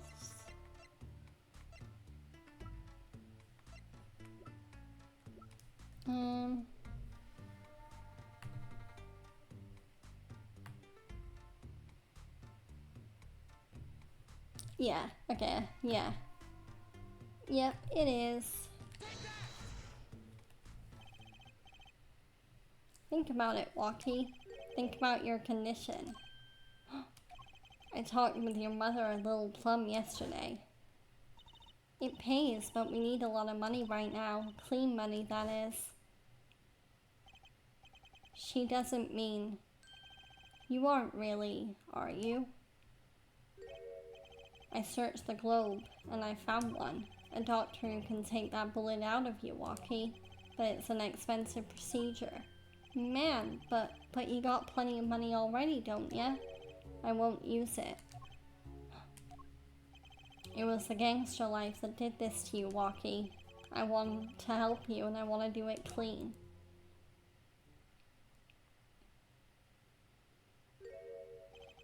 Please understand, Walkie. To Dad. Oh. Man, I see how it is, old man. Always you looking out for. Walkie? Listen, good old man. One day, I'm gonna take you out. Then we'll see you, COG. You try to hide in your business suit, I'll find you. Stupid old geezer. Mine, Walkie. No, it's as it should be. Mr. Kitaki. I liked him more without the puppy dog eyes. But I'm glad to have met you. I'm not so good with words, but I know a professional job when I see one. Thank you. Who, me? I don't think. Someday, I'll bake you one of our latest, the Kentucky lime pie. He's opening a pie shop? So long. And he was gone. Well, let's head back, Apollo, to the Write Anything agency. Hey, since when do I work at your agency? Aw, we make a good team. Don't just stand there, let's get going. Huh, why not? She did help me out. And there's a few questions that still need answers. Like this power of mine that she showed me. And my bracelet. If anyone can help me figure it out, it's her.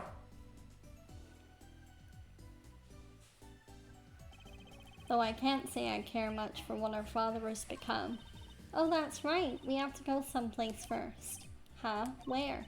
Why, to claim our reward from Mr. Eldoon. Ah, salty noodles. Right. He got his stamp back already? Oh, and after that, you can come see my show. With a special appearance by the amazing Mr. Hat. Oh, it's special, alright. Please, anything but him. Okay, and that is the official end of the first case, but we are still very early in the game. There's still a few more cases to go. So let's save our progress, and we will be moving on to Turnabout Serenade, which is the third case in the game. Ooh. There we go.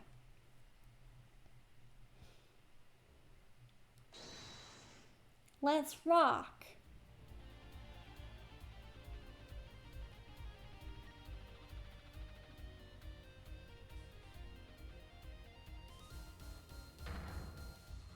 We love you! Oh great, it's a Governor's concert. Rock on everyone, this party's not over yet. Get out your handkerchiefs for our special guest. That's right, baby. The night's just getting started. Thank you for coming to the Governor's Guilty as Charged tour. This ends the first part of tonight's show. There will now be a 20-minute intermission.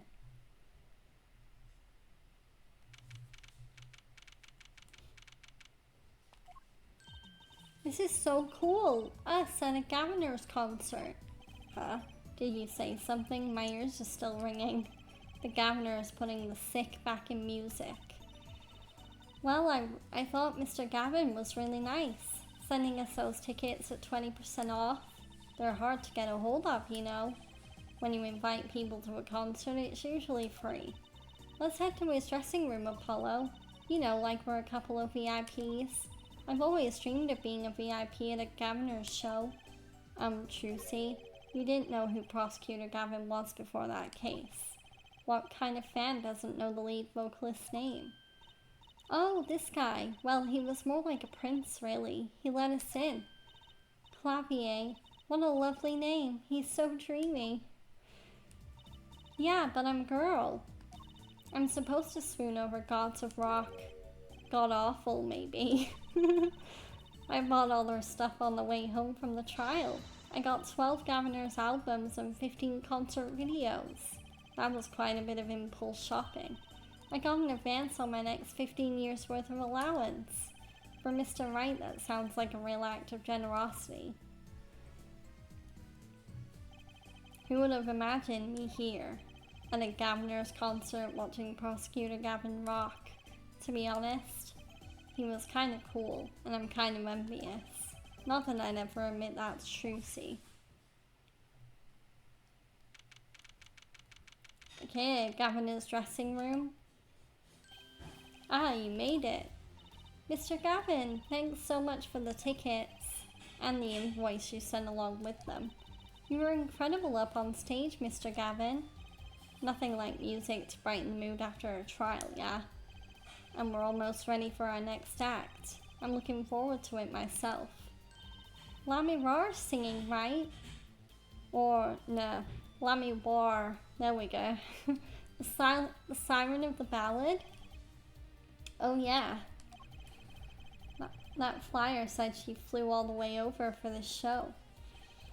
That's right, I happened to catch her show while overseas. Her voice is divine. I knew I had to invite her to perform with us. Lamiwar says you praise me too highly. Whoa, who's this guy? He's huge. Ah, allow me to introduce Mr. Romain Latousse, Lamiwar's manager, and her interpreter, incidentally. It is a great honor for us to be here, and a great honor for Lamiwar to be heard in this country. That voice. I wish I could understand it. It's beautiful. Just a bunch of random symbols. Ooh, it's Lamiwar. I'm actually meeting Lamiwar. Lamiwar, mysterious songstress. Her quiet, deep song glides through the air, lilting above a sparse but elegant piano accompaniment. Now this is music. She's a real artist. Lamiwar says, we have long looked forward to this joint performance. Ah, Lamiwar, your voice. It is art. Yet without his piano to guide me, it is but a voice.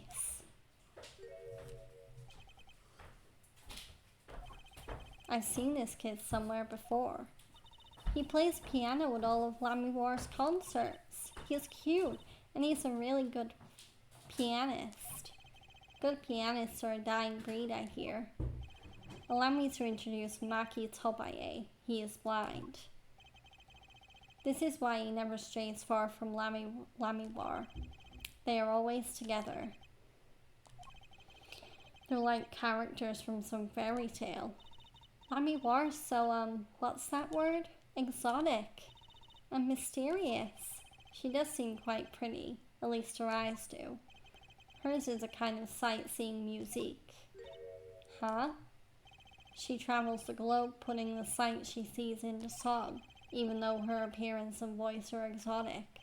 Her songs remind us of something close and warm. Sights into song, that's so poetic. She was gracious enough to put music to my lyrics tonight. The Guitar Serenade. I hope you enjoy it.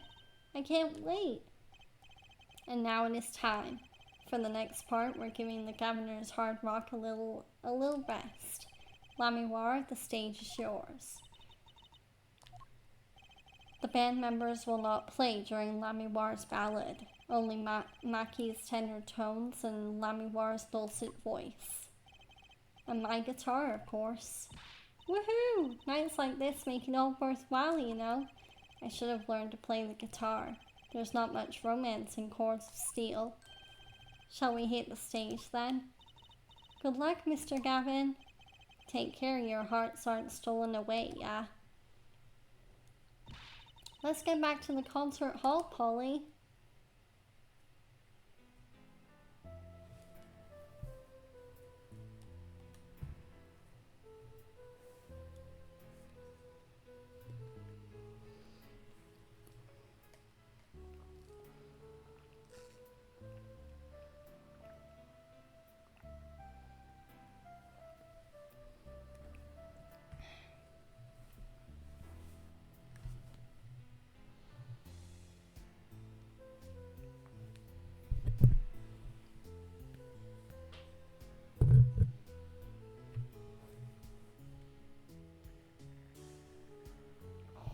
But yeah, it's really weird. This part's in 3D.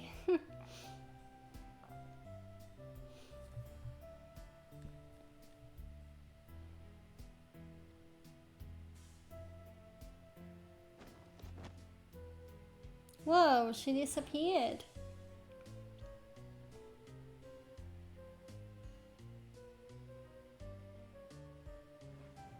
Oh no. I don't think that was meant to happen. That looked like real fire.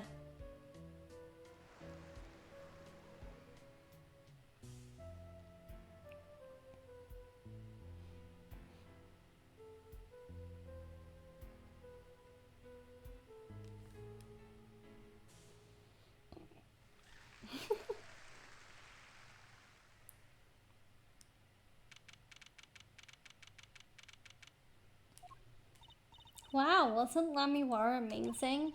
I even cried a little. I was surprised Prosecutor Gavin actually burned his guitar. Yeah, that even surprised me, and I'm a magician. What a production. What a destruction. I don't think Prosecutor Gavin was expecting it either, oddly. He looked as surprised as I was. Is that what they call risking life and limb for art? I think he's my new hero. I'm not sure I call that art. Well, what are we doing here? Let's get going to Mr. Gavin's dressing room. There's 20 minutes till the last part of the show. How many breaks does this band need?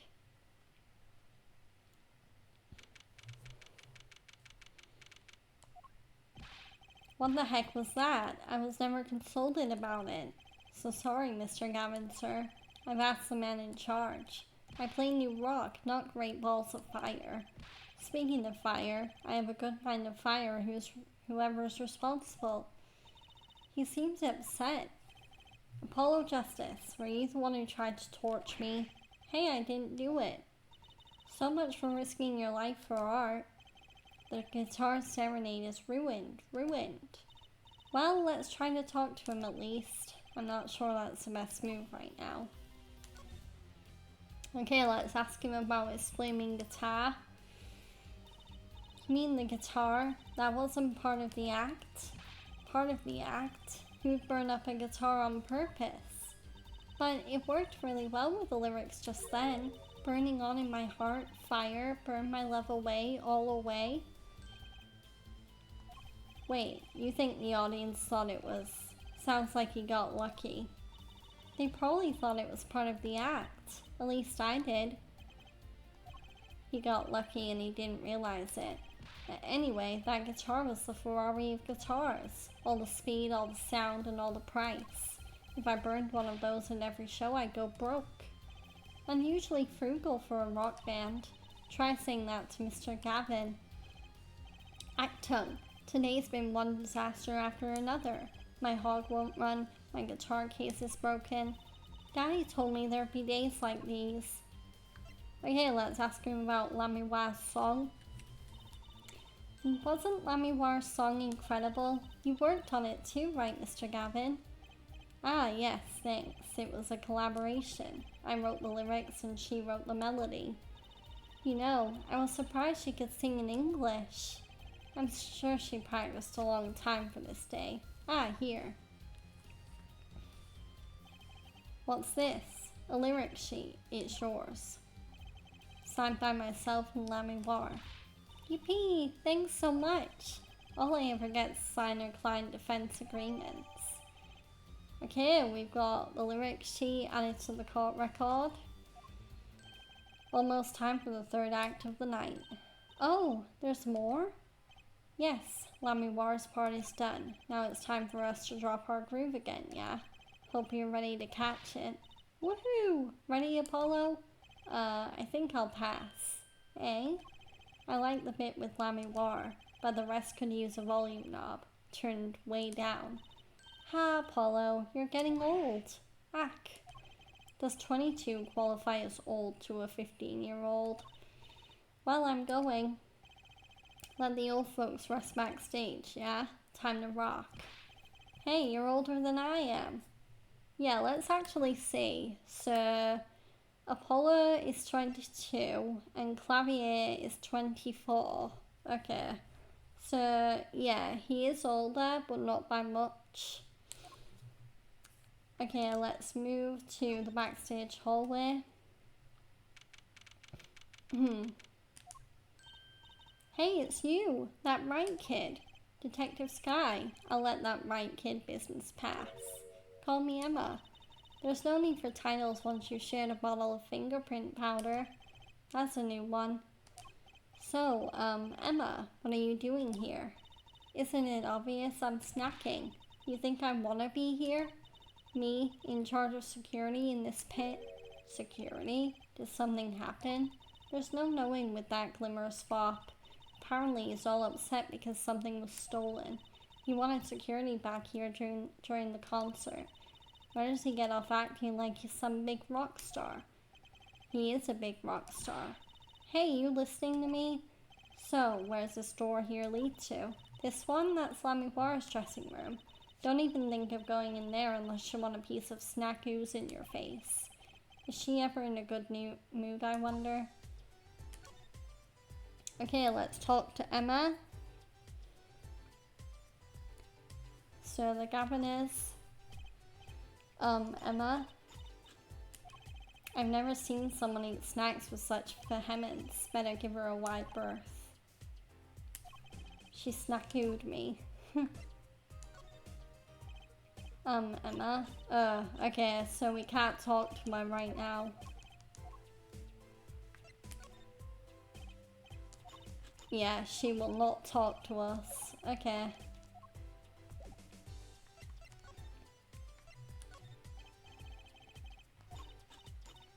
Wow, she won't even look at evidence.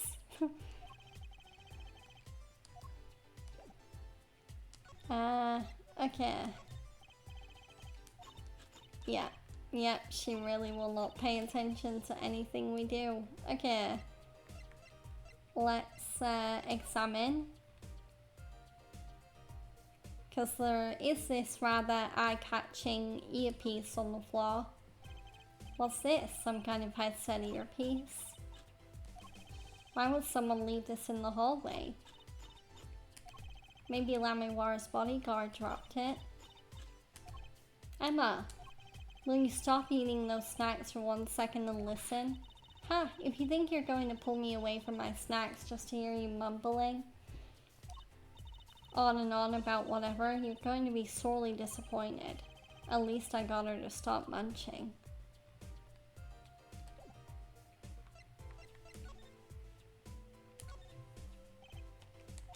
Yeah, okay. Is there anything else we can examine in the area?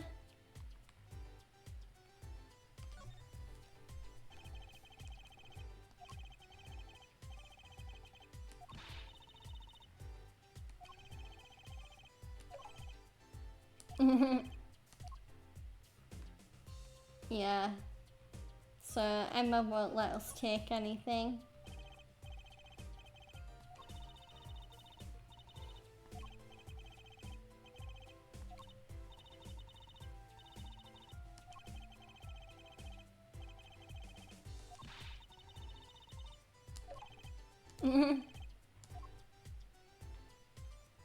Okay,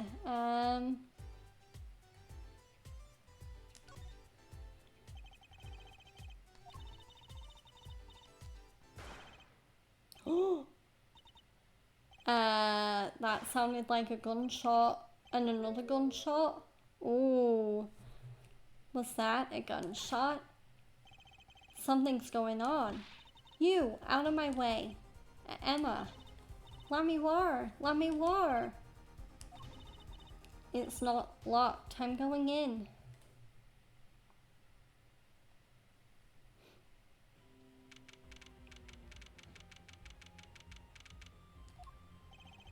What's that awful noise? Oh, it's the concert. Oh no! It's Lamiwar's manager, Mr. What's his name? Latouche! Oh no! Hey you! Me? Watch this room for me. I have to call for backup. Right, understood. You want me to make sure no one comes in, right? And don't touch anything. I'll be right back. What's going on? I just talked to him and now... He's still alive. Mr. Latouche, can you hear me? Shot. I was shot. Who? Who shot you? I don't know. Ask. Ask what? Ask witness. Witness? There was a witness? Who? Cold. So cold. Witness. You're cold? Don't worry, you're gonna be fine. Help is on the way. Can't see. Hang in there, Mr. Latouche. Tell me, who is the witness? The witness is a siren. Siren? How can a siren witness anything? Oh no, he's gone. Mr. Latouche. Yikes, Emma. What was that? Who's there? What's wrong? Emma, did you see anyone just now? Huh? No.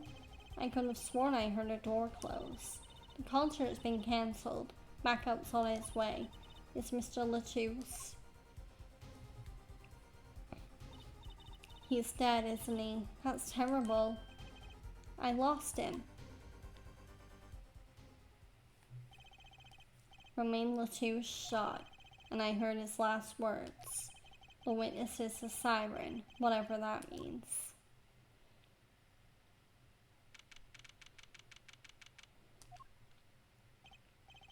The venue's locked down. We took names and addresses before letting the crowd go. Good work, Darian. I'll let you know if I find out anything about the victim. Later.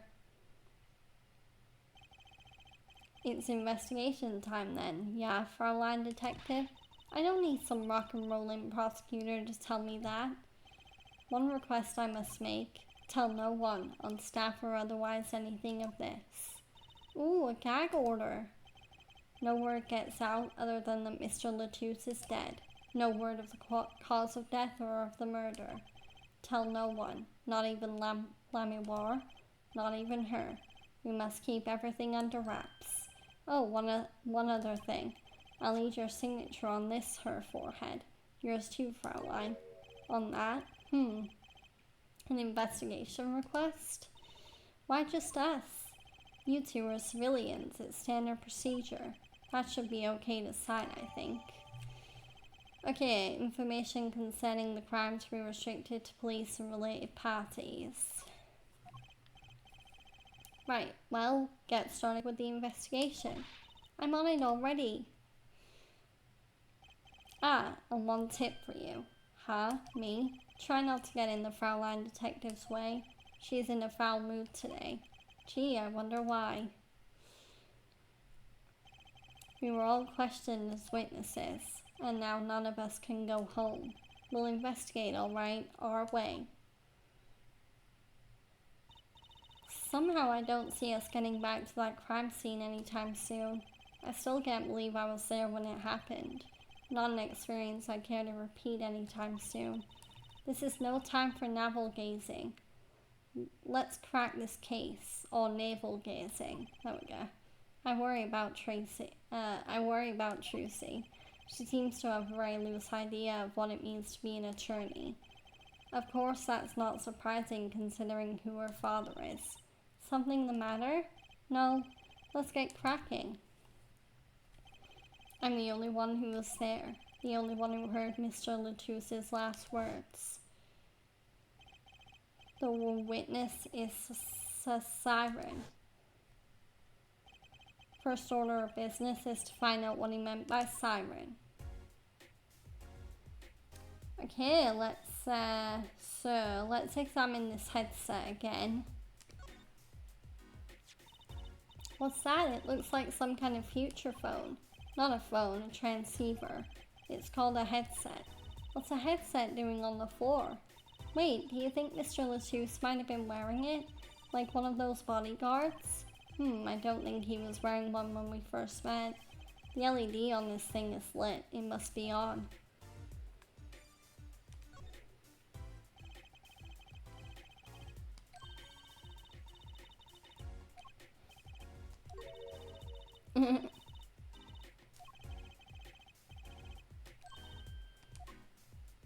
Yeah, that dialogue was optional. Okay. Can I move anywhere else? Okay. Let's start with the governor's dressing room. Huh, looks like nobody's here. Prosecutor Gavin's probably busy with the case too. No rest for the wicked. No rest for us either, Apollo. Let's get rockin'. Rock, rock. Okay, so... Look, it's a postcard of Lamiwar. What are these letters at the bottom? I've never seen these before. It must be your native tongue, Borginian. Borginian, huh?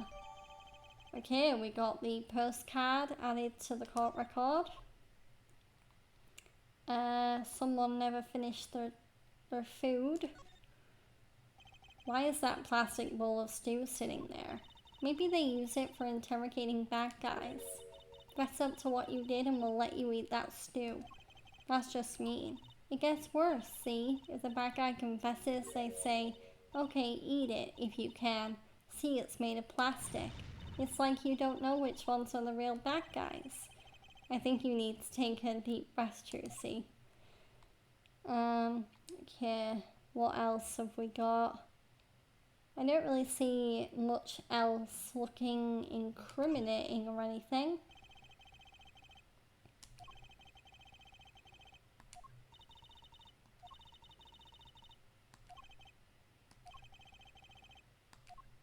Okay, that was optional. There's a PC Badger guitar, really? Oh my god. Okay. Handcuffs. Governor's spray paint. Yeah, I think the postcard is like the only real bit of evidence in here. Oh wait, what's that? Speaker.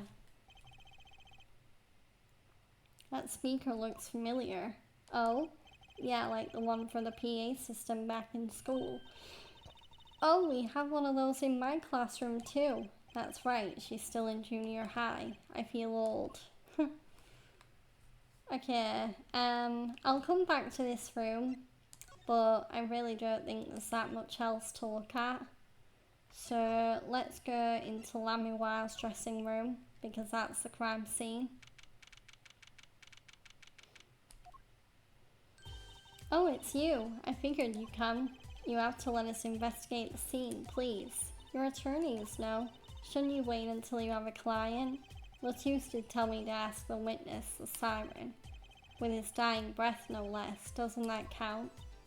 But glare at me all you want. You'll get no snacks from me. Please, think of poor Lamiwar. Oh well, I suppose. You did find the body with me. Great, let's get to it. Right.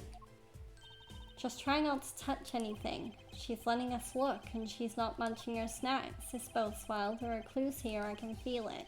Leave no hanger unhung, no spot unspotted. Okay, let's talk about the victim. Mr. Romain Latouche, wasn't it? He was Lamiwar's manager, an interpreter apparently. This was his first time in the country. So I'm guessing he didn't know many people here. It doesn't seem likely, nor can I think of anyone with a motive to murder him. Except for one person, of course. One person? Who? Lamiwar. No one here might have had a motive, but she's from... What are you talking about? Irk. Hey, it was Emma's idea. I said nothing. Always with the snacks. He's a big man, or was. I don't think even I would win in a fight with him. Which is why whoever it was used a revolver, I'm guessing. You've sent a request to the Borginian embassy for more info on him. Okay, let's talk about the crime. Well, you and I know more about the crime than anyone. You do? That's true. It was us who found the body. What? I guess that's what I missed for watching the concert. Hey, I wish I was watching the concert. Anything would be better than this. Well, we know the crime took place during the concert, and when we heard the shot and entered the room, the killer was already gone. What? But that doesn't make sense. You came in when you heard the shot and no one was here? How did they leave the room? That window is a little too small, isn't it? The mystery of the disappearing killer. Okay, it's time to examine the room. So let's start with the obvious and look at the body. Well, that's a body, isn't it? Sure is, the victim no less. Let's take a closer look. Eek! Go ahead, Apollo. You first. Me? No, you should go first, Juicy. Really. Will you two stop bickering and get over here? She's munching on snackoos again. Hope she's not too annoyed. Okay, let's look at the weird blood smear. Eek! Is that blood?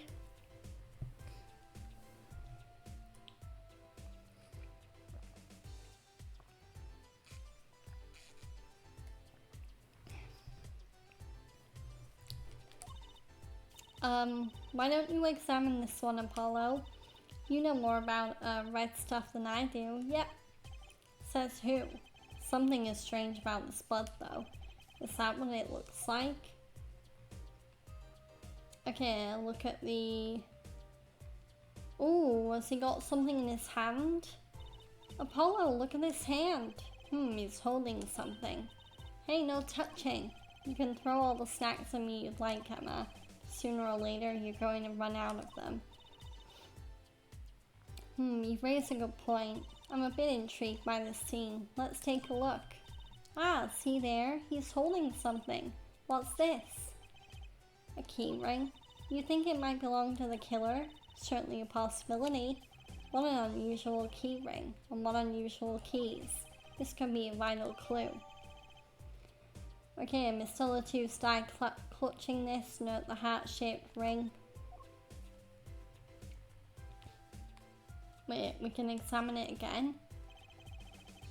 The body was holding a key ring. I wonder what it could mean. It must mean something. It doesn't look like the kind Mr. Latouche would use. So the question is, whose key ring is it? Well, you're practically a detective there, Apollo. Practically. I'm glad it brings them so much joy to mock me. Poor Apollo. But yeah, I think that's the two main clues, because we can't examine the actual wound or anything. So let's go back and look at the gun. This is the murder weapon, isn't it? This revolver? That's right, a big .45 caliber revolver. Wow, I wonder who brought this in here. I thought only police were allowed to have one of those. Why are you giving me that look? I didn't do it. I didn't. Listen, I was out in the hall eating snackoos when it happened. I know. No one here thinks you did it, Emma. It's hard to tell with you sometimes, Apollo. Hey, what have I done? Wait, if the killer brought a revolver, it must mean they have planned this from the start. That's right? Okay. So, can we examine anything? Okay, so...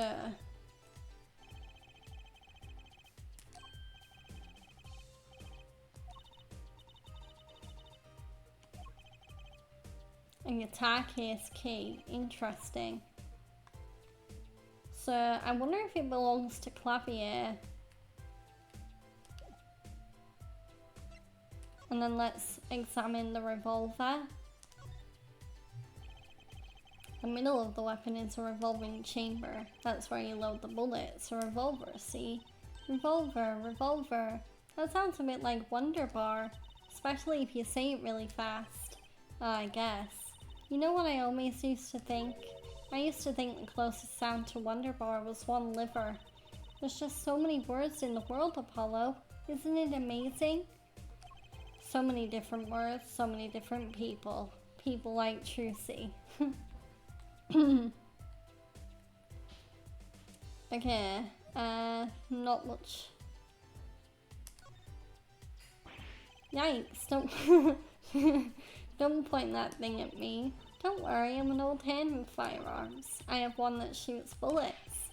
I don't want it shooting any bullets, thank you. Not those bullets, silly. My gun shoots bullets, the magic cat. A cat comes out of a gun? I can tell by your expression you've never heard of that trick. It's a great one. Honestly, that one sounds halfway interesting. Okay, there isn't much else to look at when it comes to this gun.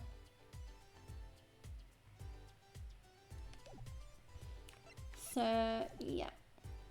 I don't think we can examine the postcard. No.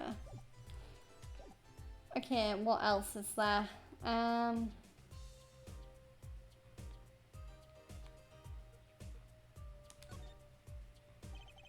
Seeing these mirrors lined up like that makes me think I'm really in a dressing room. You are in a dressing room.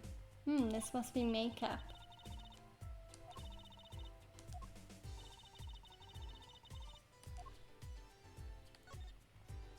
Okay, let's examine the...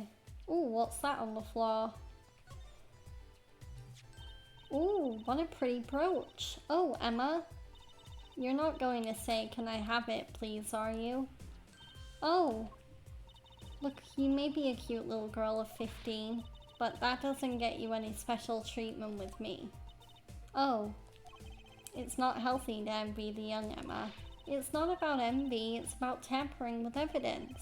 Note to self, Emma lacks a sense of humor. Use caution. You need to learn to respect your elders a little. Something seems so familiar about that brooch. Okay, can we examine the brooch maybe? A sort of pin fastener for attaching things to clothes. Not a safety pin type though. So if it's not a safety pin, is it a danger pin? I suppose if you stuck it in your eye, then yeah, sure. But you could do that with a safety pin too, for that matter. Thanks for taking the fun out of my danger pin. Oh, you're driving a danger pin through my heart here. Okay. Let's examine the ladder. Another ladder. Actually, it's technically a step ladder. Well, hello, Miss Fancy Pants. Please forgive my lack of ladder discrimination. I'm less worried about the step ladder and more worried about why it's there. Why is the ladder there? Well, to climb, right? To reach something on the ceiling. I still say it's a step ladder. Let's examine these bullet holes. Are these bullet holes? Looks like it. There are 2 here in the wall. From the look of it, the victim was shot once in the shoulder. The first shot must have missed. But there are 2 holes. Wouldn't that mean 2 misses? The murder weapon is a .45 caliber revolver. It's very powerful. I believe what we're seeing here is the mark left by the second bullet after it passed through his shoulder. Ouch. Sounds painful. No kidding. I wonder about this murder weapon. Okay. Let's keep on examining. Make sure... Oh wait, we can examine the brooch again.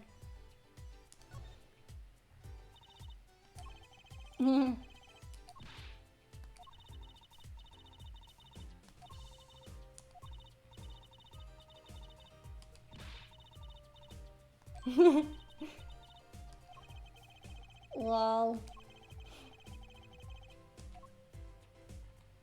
Okay, let's examine the fruit basket.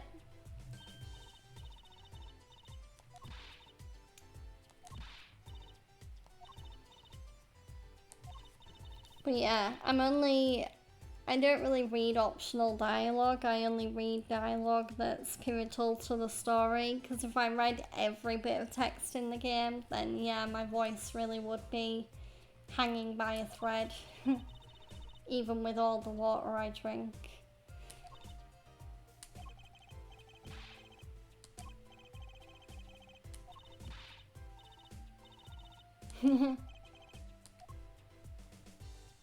Okay, TV.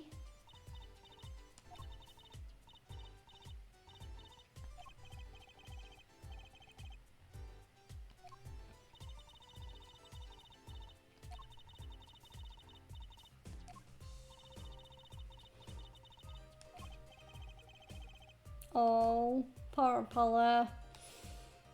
Okay, let's look at... Ooh, there's a vent up here.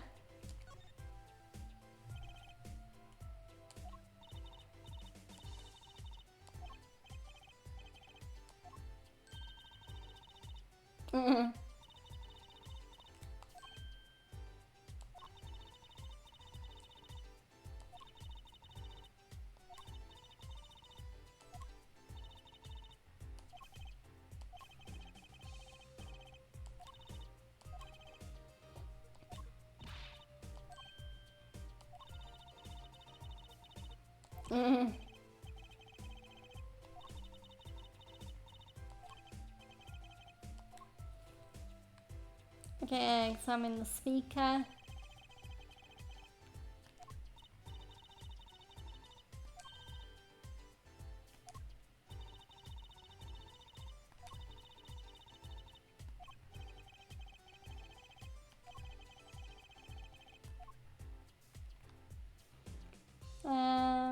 Okay, what else is there? We might have examined everything.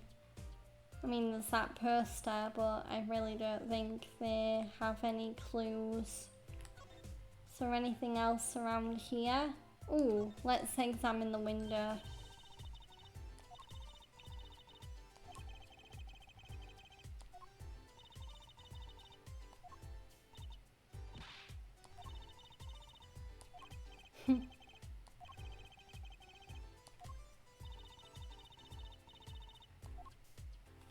Yeah, it'd be a good way to witness things, but yeah, apart from that, not really. Oh wait, we can examine the gun again.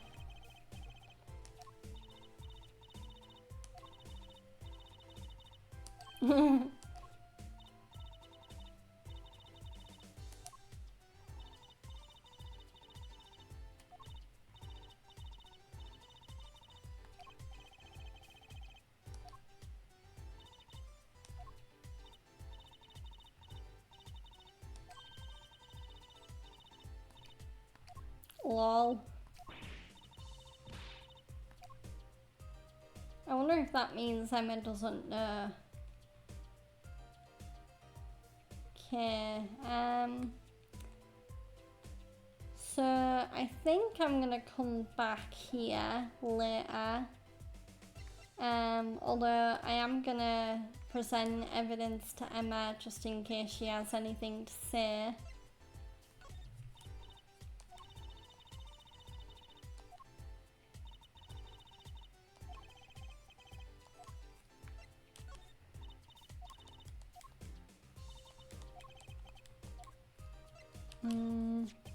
So this is the murder weapon. This revolver is incredibly heavy. It's been fired twice. You can still smell the gunpowder. That's odd. What's odd? Oh, nothing. Hey, no fair. Tell us. It's just something about this revolver seems strange. Strange? Okay, let's talk about the murder weapon. What do you think about this revolver? Well, it's pretty big and heavy. That's right, it's a .45 caliber. That makes it one of the deadliest revolvers around. Even the police don't carry guns this big. Really? Yeah, it doesn't make sense. You don't need so much power to kill at such close range. It's overkill. I'm not sure I see the problem. I mean, whenever I go out to eat curry, I order it extra spicy, just to be sure it's spicy. Of course, I can only ever eat 1 or 2 bites, and that's not a problem. There's another thing about a gun this big. It puts a lot of strain on the shooter. Strain? Yeah, say if you were to fire this revolver, the recoil would probably dislocate your shoulder. Ouch! It's like the shooter's a victim too.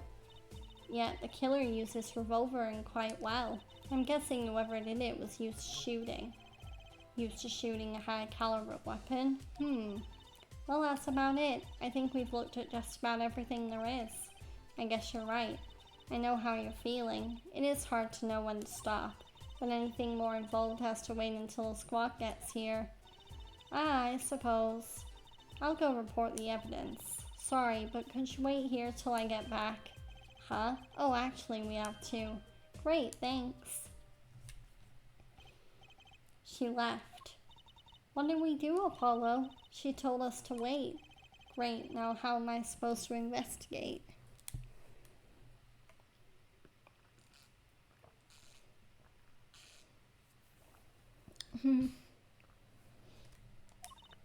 Oh well, I guess it can't be helped. Let's go. Huh? Go? Time to waste in Apollo. We've got a lot of ground to cover. Well, that's true, but on second thought, why not? I'm sure everything will be fine. Of course it will. Let's go. Okay, back to the backstage hallway.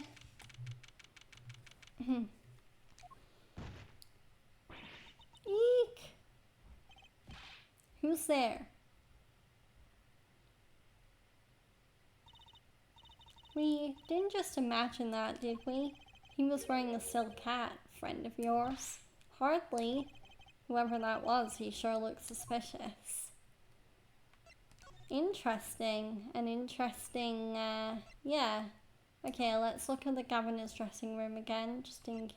No, nothing else popped up, okay. So, let's go look at the stage now.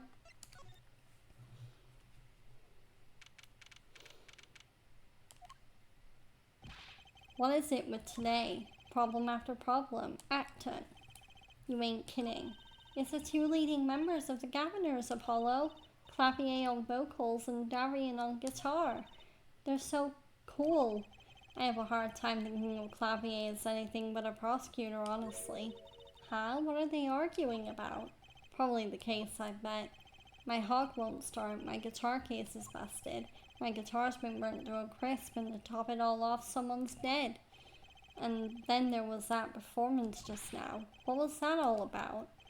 Hey man, don't blame me. You were the one who missed the cue. Me? Missed a cue? How could I conceivably get the most important part of that song wrong? How? And what was all that tinny playing of yours? Who are you calling tinny? Sounds like they're having a spat. One of those differences in musical direction bands are always splitting up over. This is hardly the time. What are you two doing here? Hiya.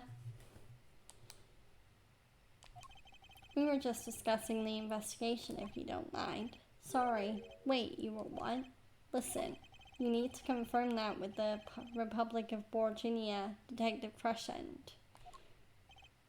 Right, anything else?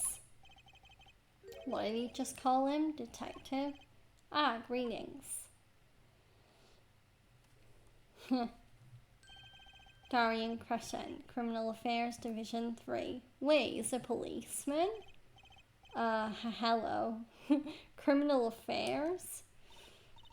Apollo, you really don't know anything about the Governors, do you? Something tells me that's about to be remedied. Okay, let's talk to Clavier about the case. About the crime. Which crime do you mean? The murder, what else? Oh, that. For me, today's been a hit parade of crimes, you see. Prosecutor Gavin was singing the blues earlier, wasn't he? Something about his hog and his guitar case. Anyway, I'm afraid you know more about the killing of Mr. Lachuse than I do. For now, at least. You were the one who found the body, yeah? While we were in the middle of a performance, no less. Aren't you going to examine the crime scene, Prosecutor Gavin? I'll leave that to Frontline Detective. Wouldn't want to step on her toes. They're not exactly best buddies, are they? Emma and Prosecutor Gavin, I mean. Well, what to do next? We've already checked out the scene. Prosecutor Gavin may be right. We might be the most informed for once. Maybe Prosecutor Gavin can shed some light on things we found. Let's ask about the band. I don't believe you, Apollo. How can you come to this concert and not know about the Governors? It's not surprising. Why, even our ancestors knew nothing of America's existence once. I know America exists. The Governors aren't just an average rock band, Apollo. Each member is connected to the police somehow. The police? The real police. By day they pack heat, but by night they heat up the stage. By day those lips interrogate, by night they sing songs of unrequited passion. Okay. They debuted 7 years ago with 13 Years Hard Time for Love. Then came Love with No Chance of Parole, and My Boyfriend is the prosecution's witness. The list of hits goes on and on. This here's my right-hand man, Darian Crescent. I make the melodies and he attacks them with his guitar. He's a bit of a rogue, really. And this guy's a bit of a perfectionist.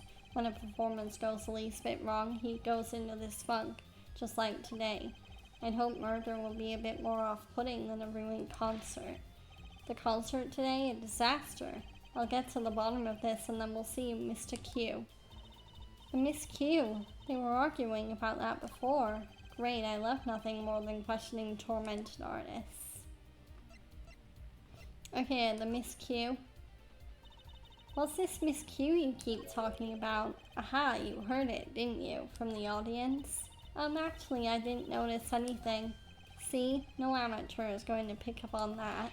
Can you guarantee an entire audience of amateurs? No. Now take a listen to this.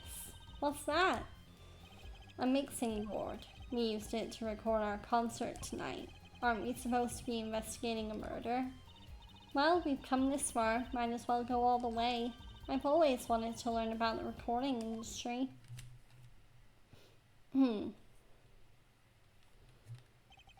This is but one of the devices used in recordings.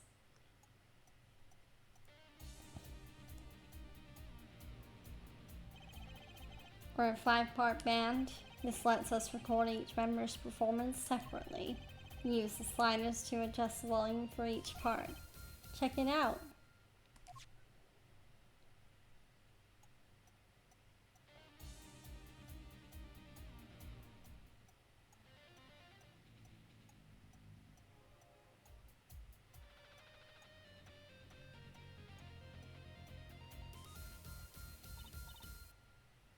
Wow, neat. So, could you say hear only the drum part? Of course, that's how we'll find the criminal guilty of missing his cue tonight. I'm more concerned with the other criminal, the one who kills people. You want help on the case and help me with mine. I guess rock and roll comes before prosecuting. Let's begin. First, we bring up the part of the performance in question. You simply choose the section of the song you wish to hear on the uppermost bar, like so. There it is, now listen.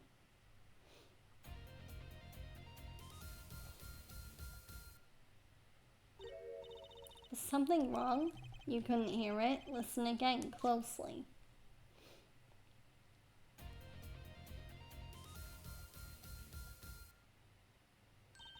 Ah, the timing's a little off, isn't it? You see? There, right at the most important part. And even an amateur can hear it. An amateur with a mixing board, maybe. You're missing the point. We'll never stamp out crime until we're perfect. Perfect. Here he goes again. Right, Her Amateur. You will prove my point. Huh? Me? You will find the Miss Q.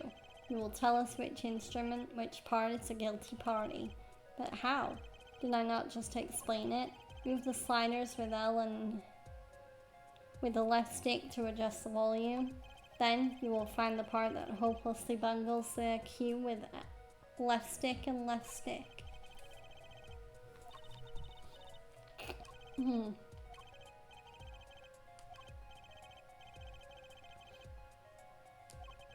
Okay.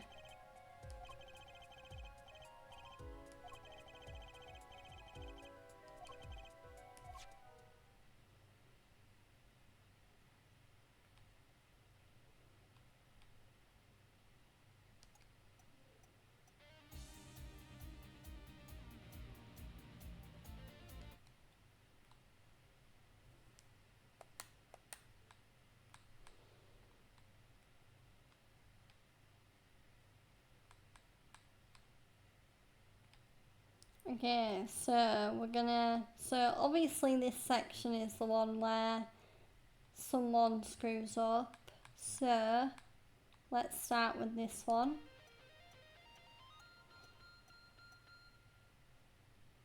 Okay, that seemed fine. What about this one?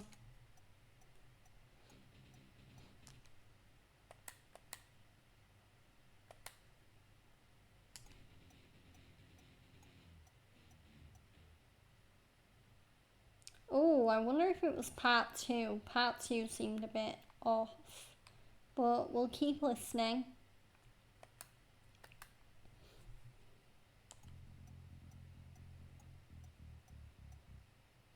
Okay. Yeah, so far my prime suspect is part 2.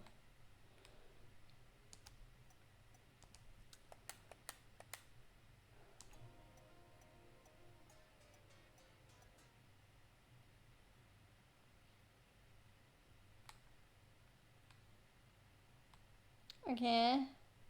Part 5.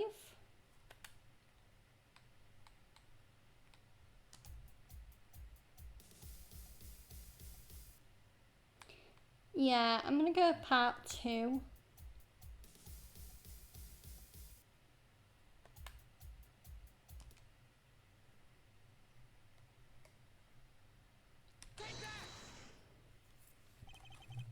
This part is off. Which is that? Second guitar. Ah. It was you, Dorian. Ah well, looks like the cat's out of the bag. Ah well, that's all you have to say. That kind of attitude lets killers walk free, Dorian. Here they go again. Maybe it wasn't such a good idea to ask about the concert. It's starting to feel like we're just wasting time. It's all experience under our belts. That can't be bad. Okay, the mixing board has been added to the court record.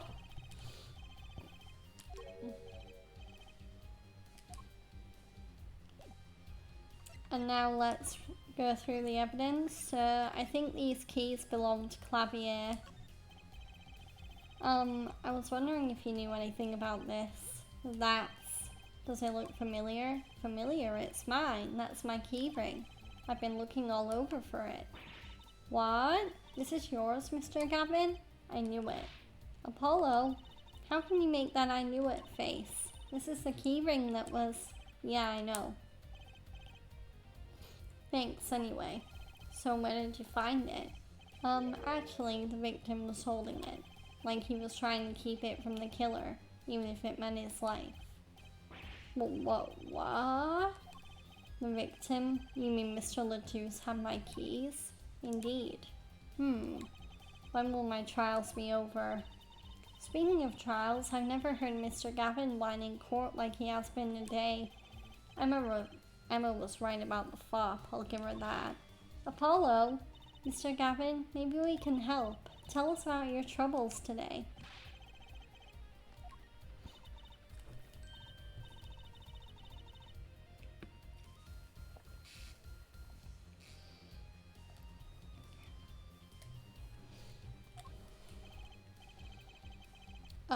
Are you blackmailing me, Fraulein?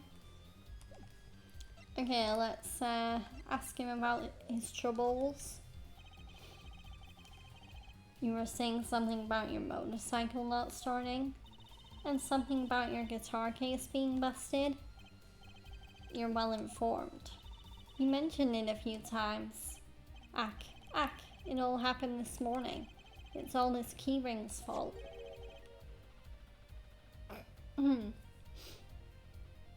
The keyring? It's got all my keys on it, yeah. My bike key, my car key, and the key to my guitar case. Wait, so this keyring, it disappeared.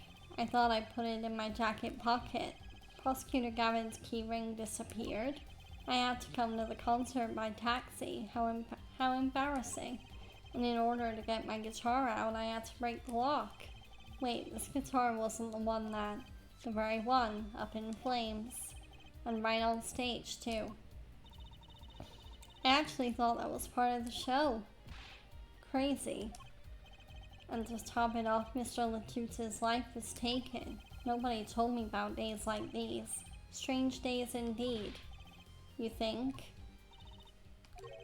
What's wrong, Trucy?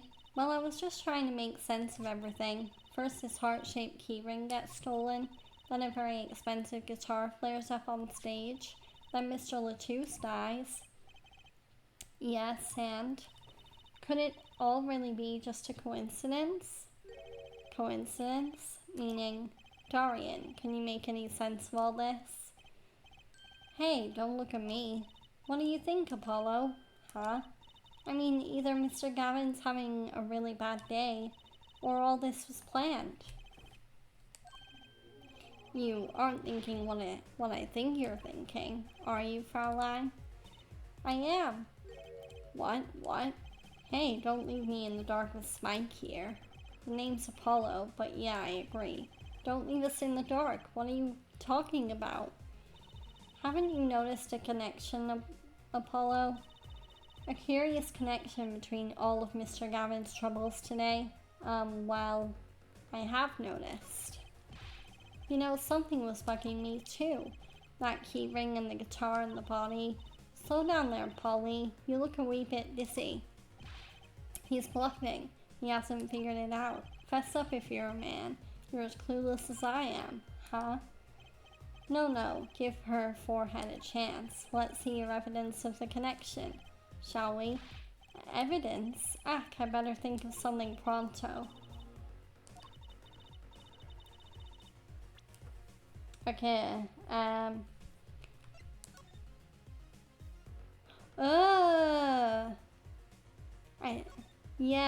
think it's the song.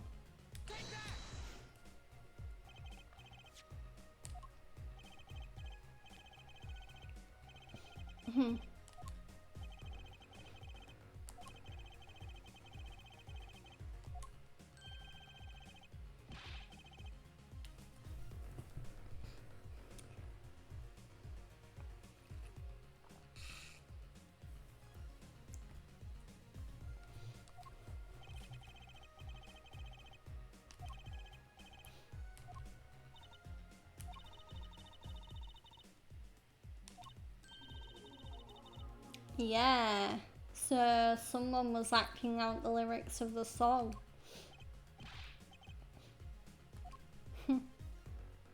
Okay, the song's prediction. Look, just think about everything that's happened to Mr. Gavin. Let's list them in the order that they occurred. While reading this lyric sheet, first the keyring was stolen, and not just any keyring, a heart-shaped keyring. That's right here. When you stole away the keys my heart held onto so tight. This is a heart holding keys. Next, his guitar burst into flame. Burning on in my heart, fire burned my love away. And then Mr. Latouche was killed. Like a bullet of love, fire take my life away. But that's crazy. Yeah, no kidding. So everything that happened today here, this song predicted it all? Or perhaps it was the other way around, huh? The criminal could have based their crime on the lyrics. But who would go through all that trouble? Someone who moves in mysterious ways, no doubt. I believe you've stumbled upon something quite vital and quite annoying, Fraulein. She looks pleased. The lyrics predicting the crime, Clavier? Seems a bit more than just a coincidence to me. I have to agree. The keyring, the guitar, and the murder. The keyring might have been dropped by accident, yet the victim was holding it. Hard to think that it was unconnected. That's true. Prosecutor Gavin's as calm and collected as ever. So the criminal matched their actions to the lyrics? That sounds likely. Why would anyone do that? While we think about that, I'm going to get cracking on the biggest crime here. I'm going to talk to the Borginian embassy about this Mr. Latouche. Ah, right. Thanks, Tarian. I'll leave the pondering of mysteries to you. I'm out of here. A foreign national, Mr. Latouche, was killed. Seems like that would have to be the point of all this. But they did more than that. They left us with not only a murder, but a mystery. Mr. Gavin sure is irritable today. Maybe this is the real Prosecutor Gavin we don't get to see in the courtroom. I've had enough, frankly. If you find any more mysteries, do me a favor and keep them to yourselves, yeah? Yeah. I guess this is all we're going to get from Prosecutor Gavin. That leaves Lamiwar to question. Prosecutor Gavin, do you know where Lamiwar is now? I had her go to my dressing room. With that pianist, Machi Tobeye, of course. She seemed rather shocked by Mr. Latouche's sudden passing. The governor's dressing room. Got it.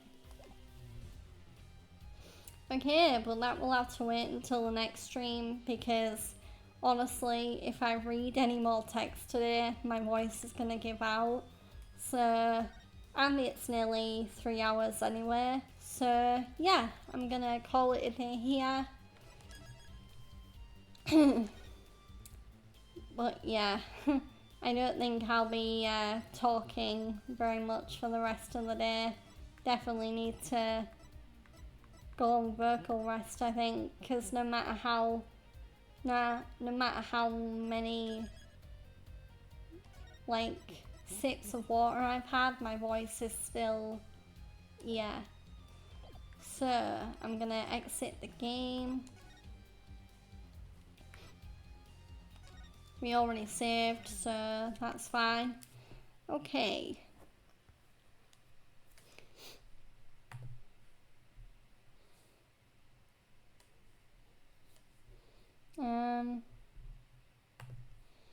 So yeah, so I will be back tomorrow, and as of now, the stream will be starting a little bit later because I do want to try and watch the Gamescom opening night live showcase that's happening tomorrow live on stream. Because it's going to be this big gaming event with loads of announcements. Lots of popular games will be making an appearance. There'll even be some new game announcements apparently. There's also going to be talk about the Fallout TV show because that's coming back season 2 this year. And there's going to be a performance by the composers of the amazing game that is so far my top contender for Game of the Year, that being Expedition 33. So yeah, tomorrow as of now, my stream might start a little bit later than usual because what I'll probably do is I'll probably play like, I don't know, something chill like a gacha game or something relaxing until the showcase starts, and then we'll watch the showcase, which will be 2 hours I think. So yeah, that's how tomorrow is going to go so far. I will let you know if there is any change in plans though, because depending on whether a certain streamer is streaming tomorrow, I may end up doing a watch along, like taking part in his watch along as instead. So I'll have to see. But yeah, I'm gonna raid and run because yeah, if I talk anymore, yeah, my voice is done today apparently.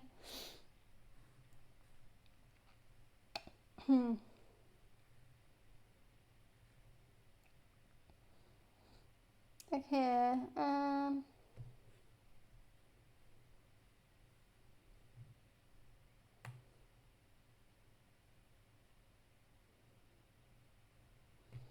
yeah, let's raid Ali. We're gonna raid Ali. She is doing her usual 24/7 live cast, so basically she's doing this really cool experiment where you can raid, or when you join her stream, like she's basically got like background music on, and there's like certain commands that you can do in the stream, like puzzles or fishing and stuff like that. But it is primarily a space where you can just chill, or if you do need to do work, you can use it as like a productive background space. So yeah, we're gonna raid Ali. She's a really sweet person and a great streamer. So we're gonna show her some love. So yeah. Until then, I hope everyone has a great rest of their day today, and I hope to see you tomorrow for a chill stream followed by a game showcase. But yeah, but also be aware that there may not be a stream tomorrow if the watch along that I think is gonna happen is happening. But yeah, because I obviously can't stream if I'm gonna be in someone else's watch along. So yeah, but hopefully I'll be able to stream it myself and react live on stream. So yeah, I will see you all tomorrow. Have a great rest of your day, and bye bye.